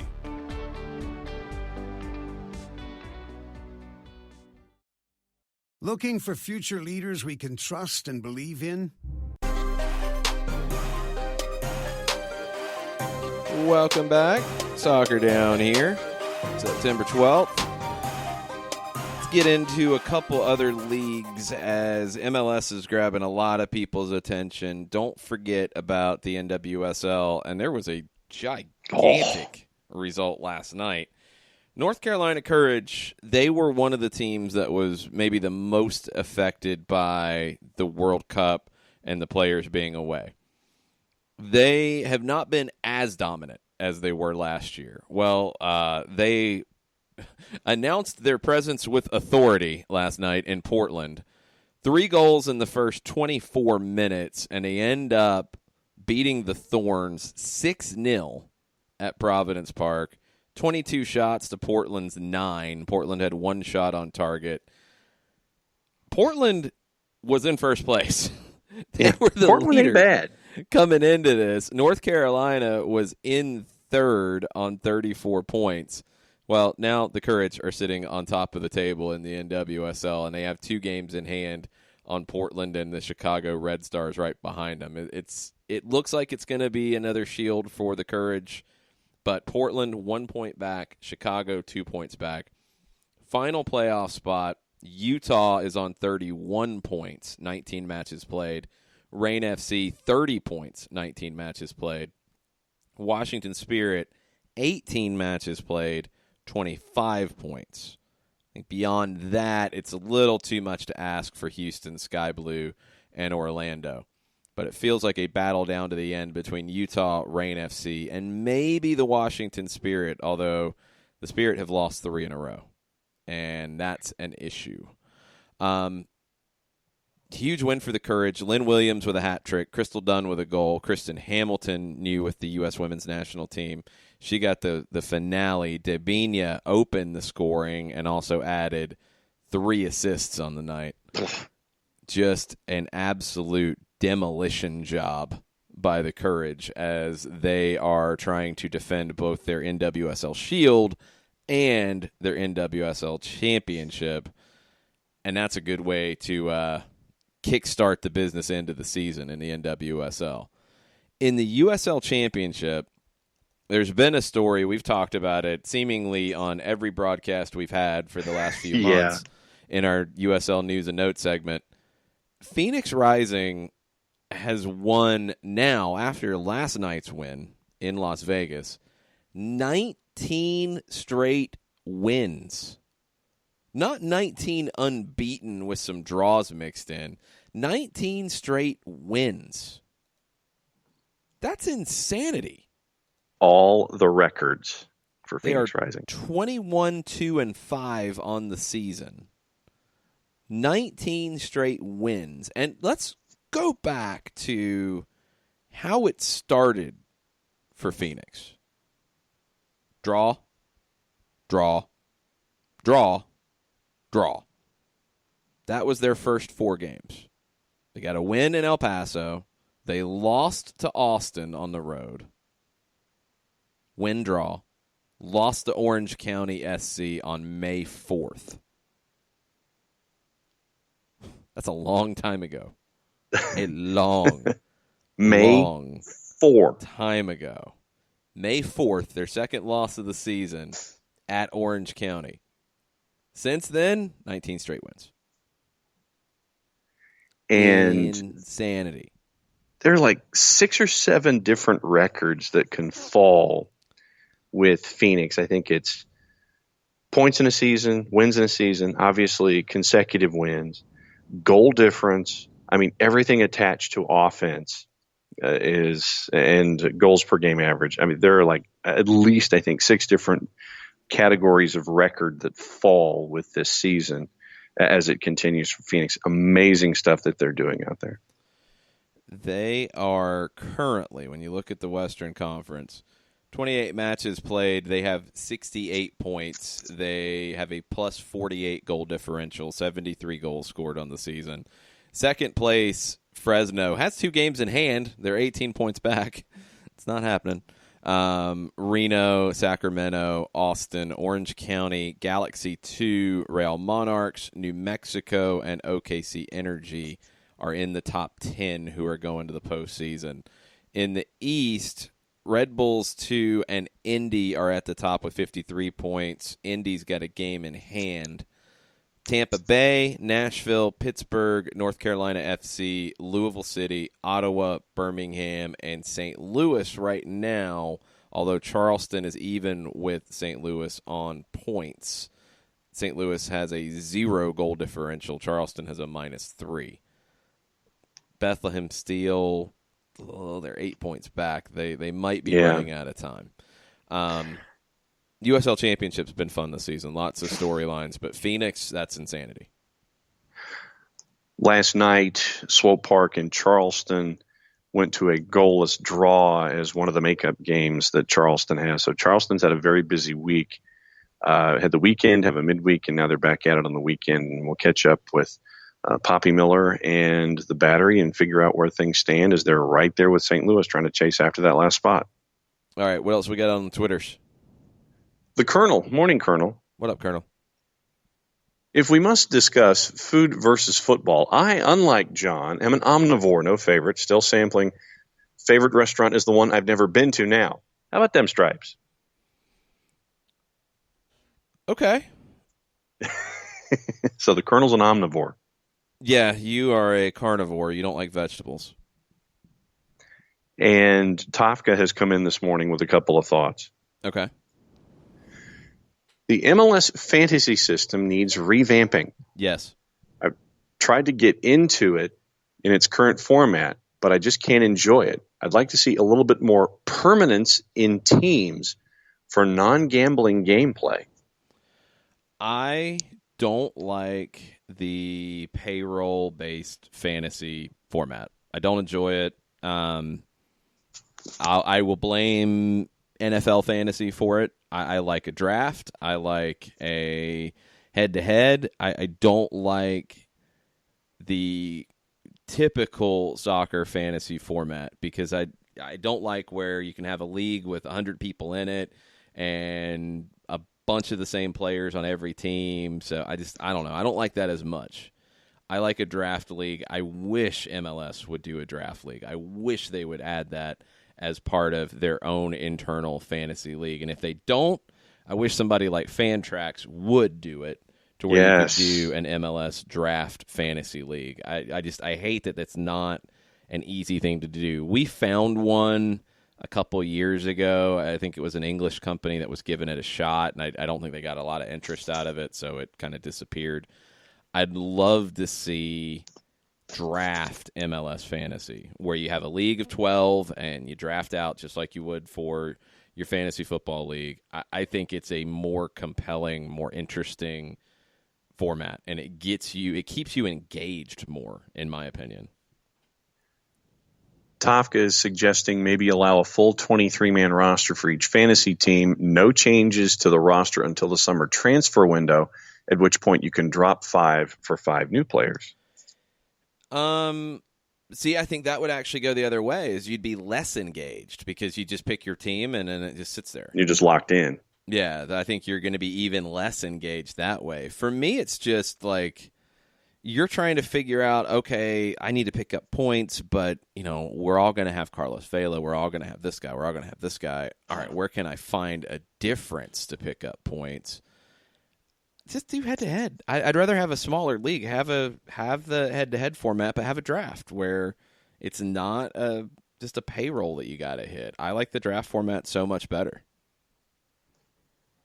Tafka says, when you don't have a commitment to any particular player week in and week out, I don't build any focus for it. Scoring needs to be a bit of revamping too. The margins seem tiny between average play and fantastic play. Yeah, the scoring's tough, and that's why, I think for a sport American football is probably the greatest fantasy sport because all the games are in a short period of time. You're mostly done on the Sunday, and you get crazier result from the Monday night game that can change it. But it's all in a shorter period of time. It's set up pretty well statistically as to yardage and how important that is, touchdowns, how important they are, field goals, all that stuff. And it makes sense. Like it's logical. I think baseball works really well too. I haven't gotten as into the baseball side of it. Basketball is not bad. Usually it's over a week, so it's not quite as ideal, but it's pretty good. I think they need to figure out the best way to do the fantasy scoring as well. I mean, obviously goals and assists. But what else? How can you adequately value defenders? Are you going to start digging into tackles and blocks and clearances and things like that? Like how do you make a sport that is not really lending itself to statistical analysis? How do you make a fantasy sport out of that where you have to have the statistics? That's tough. It's tough. And I think it's something that needs work, and I would love to get a lot of smart people together to try to figure that out and create the format for it. Eichmann says, let's do another MLS draft league like we did back in 2017. Can't remember who won that #Thursday Thoughts. Who did win that? I don't remember. I'm guessing Eichmann because of did the drop. Eichmann win it? I don't know. So. I think Eichmann did, if I remember correctly. Yeah, there's not one. That one that did it, that company that offered it disappeared, and they didn't offer it the next year. So I don't know of one, and that's what stinks. The fantasy MLS draft would be the way to go. Like, we're doing a fantasy EPL draft through Fantrax this time, and I'm more engaged in it than I've ever been in a fantasy EPL league. Because it's a draft league, and you have to look at your waiver wire, and you have to look at your matchups, and it's just more interesting to me. I think the long term, just point totals and payroll, and everybody can have the same players. I don't like that as much. Might just be me. I don't know, but I'm not as much of a fan. Well, and especially if you're trying to do things late in the year and trying to catch up with folks in front of you, and if everybody's picking the same teams, you lose that opportunity and nothing happens. Yeah, you got to find the difference, and that's not always easy to do. Props this morning to Waffle House United. Okay, what up, Waffle? On our timeline, WHUFC has posted a picture out the window, hopefully just driving safely or having someone else take the photo. Yes. And the photo, here's your caption: paralleling the Rocky Mountains near Great Falls, Montana, as I head up to Glacier National Park, Kalispell. I've been to Kalispell. To head to the Going to the Sun Road, listening to the show. Nice. Might be the first time we've been listened to on that stretch, I'm going to assume. Flying into Kalispell, Montana, for the record, it is a white knuckle ride. I've done that. I had a family reunion in Kalispell, and there's no real direct way to get there. So from Atlanta to Montana, you remember Northwest Airlines? Yes. This is how long ago this was. Fly from Atlanta to Minneapolis, change planes in Minneapolis, and you could actually get a flight from Minneapolis to Kalispell. And it was on one of those cigar tubes that, where really they put 2 seats in, and it was meant for 1.5 people. Yeah, it's not good. So one of those, and it was like 20 rows of folks, and this was a complete and totally full flight. So you're flying in, and basically you're having to go into a mountain pass to land in Kalispell. And to get into that mountain pass, you have to make a big right-hand bank as you're going into this stretch. And literally this plane banked so hard, it was a 90-degree bank, and I'm looking out the window, and I'm literally seeing the ground and cows pass me by, or I'm passing them by at a very high rate of speed at a 90-degree bank to get into this mountain pass to land in Kalispell, Montana. It was not a fun landing. No, not at all. Don't want any part of that. But the family reunion that we had there in Kalispell, by the way, nice golf courses that they had, nice kind of Scottish feel to them. But the folks across from us at this mega hotel and conference center type device in Kalispell, they were having a wedding. So, of course, me being me and wanting to announce our presence, signed the registry to their particular wedding party and signed it with Richard Nixon and Ted Turner. Oh, jeez. Yeah. So crashed their wedding party, signed it as Richard Nixon, Ted Turner, and they had both kinds of music there, by the way. Both? Country and Western. Oh, jeez. But yeah, flying into Kalispell, Montana, hopefully Waffle House United flew into someplace else, but flying into Kalispell is never fun. Okay, I've got a question to finish this off on a Thursday Thoughts edition of the show. So, Argentina has been gripped by Maradona mania with Diego Maradona returning to the Primera División, now the Superliga, for the first time since he retired as a player. He'll make his managerial debut with Gimnasia over the weekend. Teise, which is, I think, 25 years old now. I don't know if it was the first all-sports network in Argentina, but it was one of the first, and it might have been the first cable one. They did 10 hours straight of Maradona clips, highlights, of interviews, of other people talking about Diego Maradona. 10 hours of not like going to a studio and people having a roundtable discussion, of footage from Maradona when he played for Argentinos, when he played for Boca, when he went to Napoli, when he played for Barcelona, when he played with the national team, when he came back to play for Boca at the end of his career, interviews he's done since, singing performances, which that's the best. That was the best I knew part. There were a few different things that Diego had done where he was singing. I didn't know there was as many. Insanity. There is not an American athlete that would get that kind of treatment in any sport that Jordan? No. Have you seen ESPN do 10 hours of Michael Jordan footage for any reason? It would probably be NBA TV.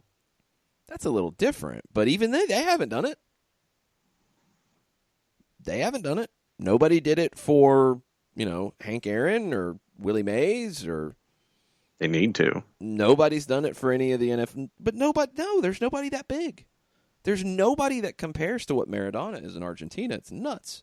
And now it's what I'm seeing is people are now sharing stuff that they saw on that, and it's like, oh, yeah, I remember this. Or, oh, yeah, I remember this. Like the warm-up routine from a UEFA Cup match that the Euro song from the late 80s, Live is Life, was playing in the background, and Maradona's like half warming up, half juggling, half dancing.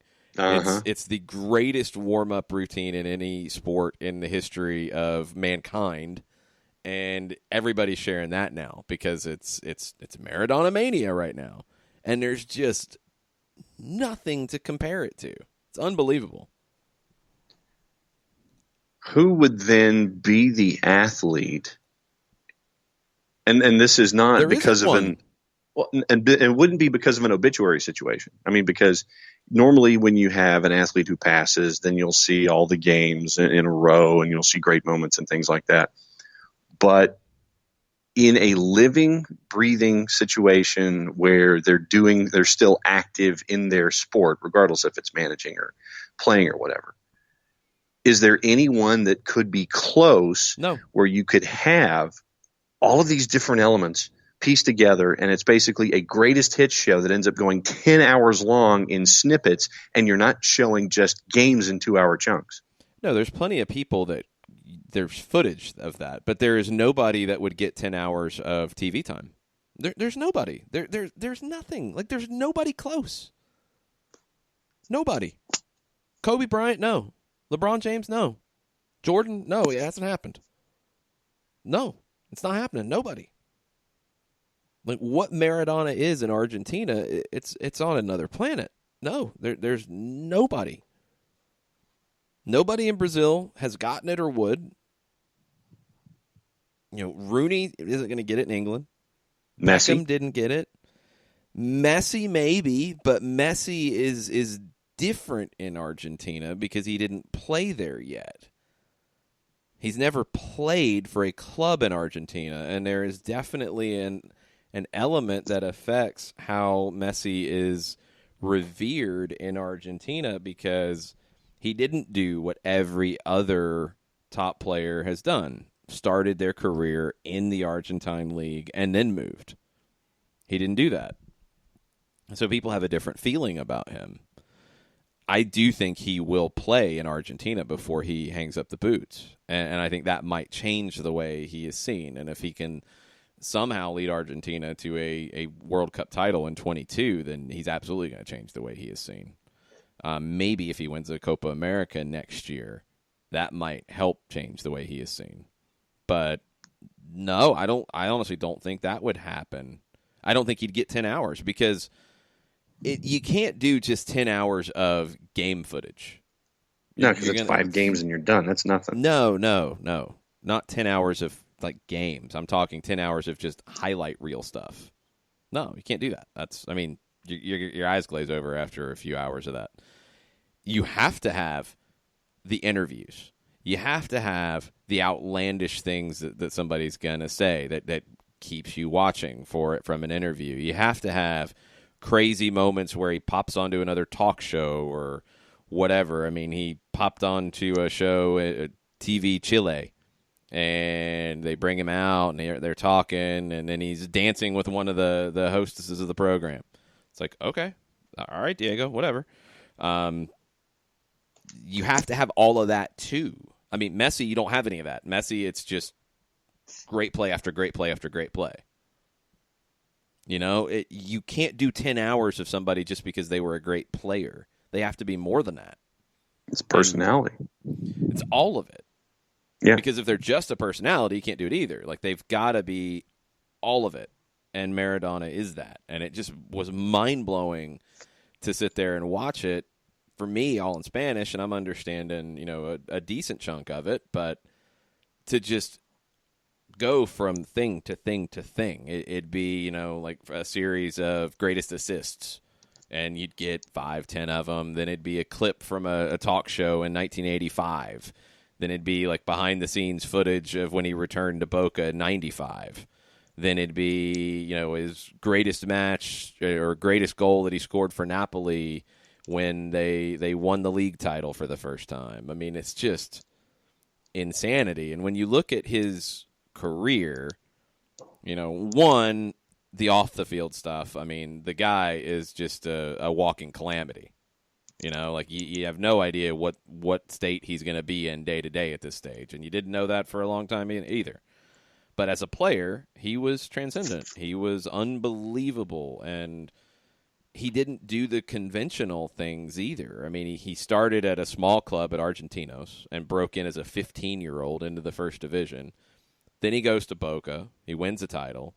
He goes to Barcelona, which was the conventional move, and didn't have great success. He also had some bad luck. Had his ankle broken in an awful, awful tackle. That was awful.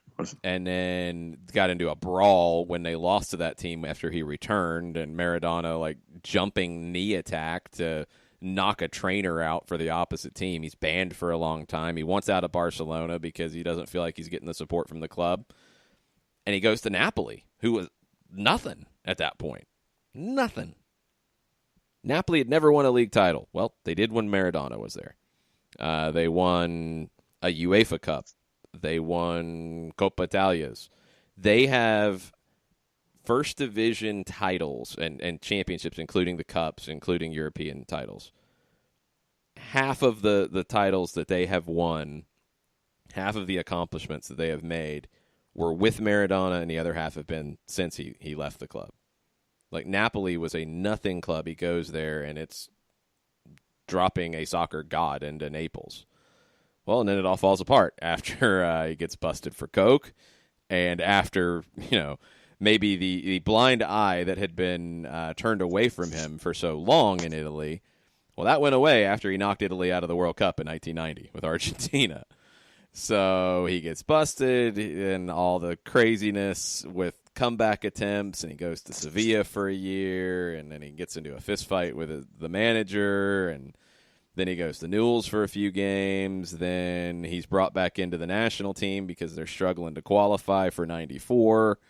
He gets in shape, probably uses some chemical enhancements to get into shape. I'm thinking, yeah. Then he starts out the tournament in 94, great. Then he gets drug tested, and he gets kicked out of the tournament.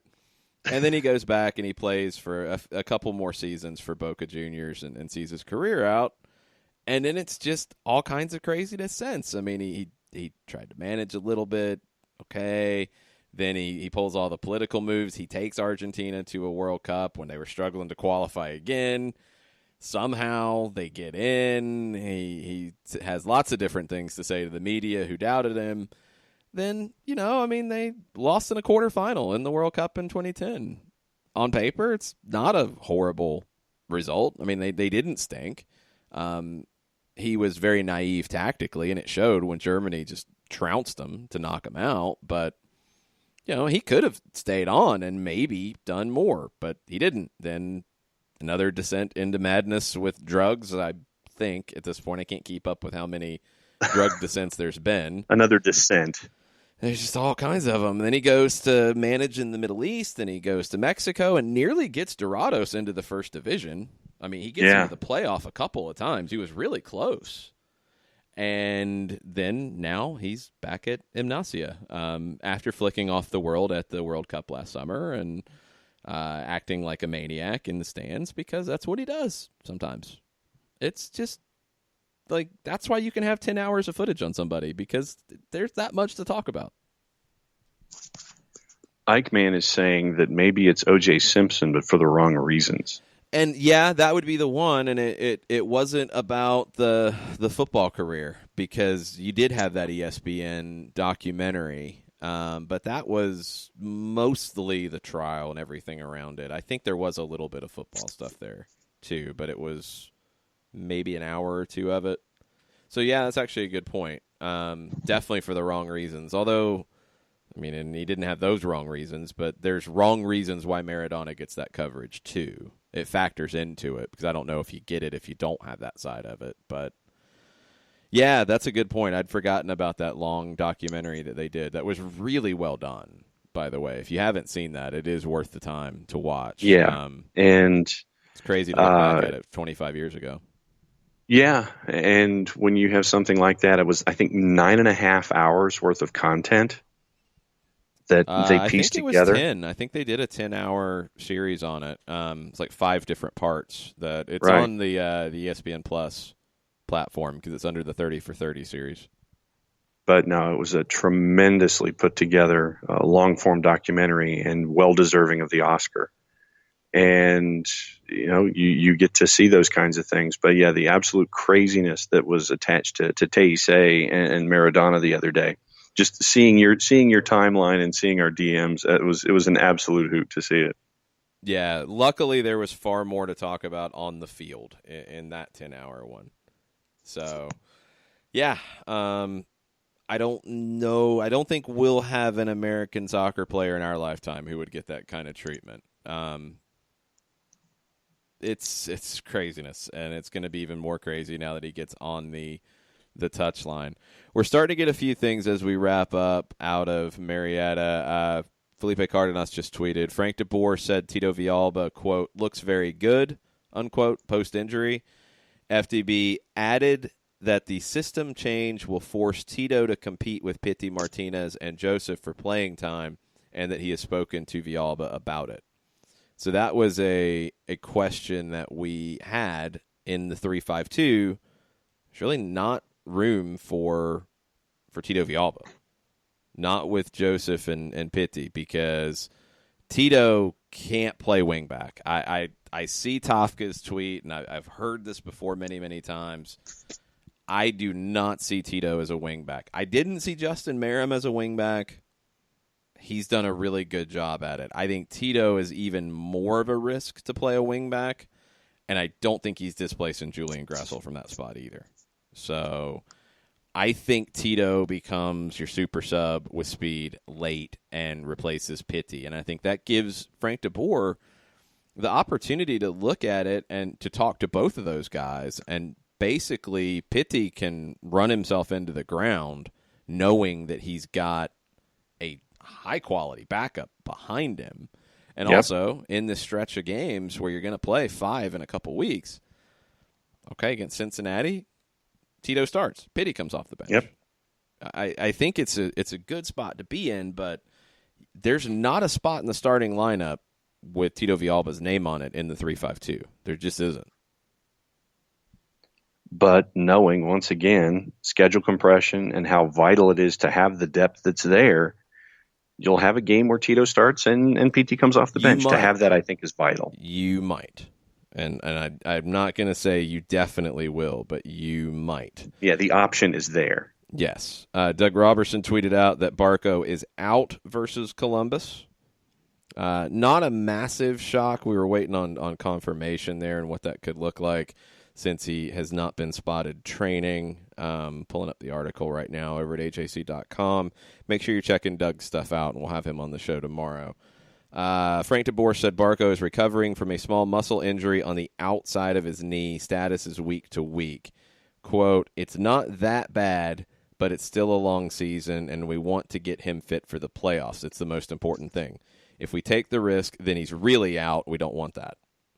So it sounds more precautionary, but there is an injury, and they're being careful with it because of the situation. Carlton out with a cold. That's also in the article. Carlton, if you haven't watched the twos in the last month, Carlton's been really good. Really good. The last match especially, Atlanta played more of a 3-5-2 with the twos than we've seen them play. The way that they've played the 4-2-3-1 or a 4-4-2 even, they've done a lot of the same things that the first team has done with the outside backs, playing very wide and trying to stretch the field. But the last match, Carlton played in the Pitti Martinez role as the second forward, playing off of Okonkwo, very free role, and he was really good. Scored 2 goals. One was very early. Second one was a little bit of a poacher's goal. He was really impactful. He created things for others. Carlton is playing like he's a guy who wants first-team minutes. This cold comes up at a really bad time. Yes. And, yeah, for those of you who haven't seen it, the first goal in the last match was just an absolute thing of beauty. And those are the kind of moments that you like to have from Andrew. Yeah, those are the moments that he's going to need if he's going to push his way into playing time and compete with it. So more quotes coming out of Marietta. Keep your Twitter notifications on. We'll talk about those tomorrow with Doug Robertson of the AJC. We'll talk about stuff with Mike Conti from 92.9 The Game as well. And we'll get you set for Atlanta and Columbus. If you're going to come hang out with us in the Gulch, be there at 3 o'clock with our friends with the Faction. We'll get started at 3, and then a long day of MLS soccer action from Mercedes-Benz Stadium will commence. Thanks, everybody, for listening today. Thanks, everybody, for chiming in on Twitter. We appreciate it. Much plot, y'all. Much plot.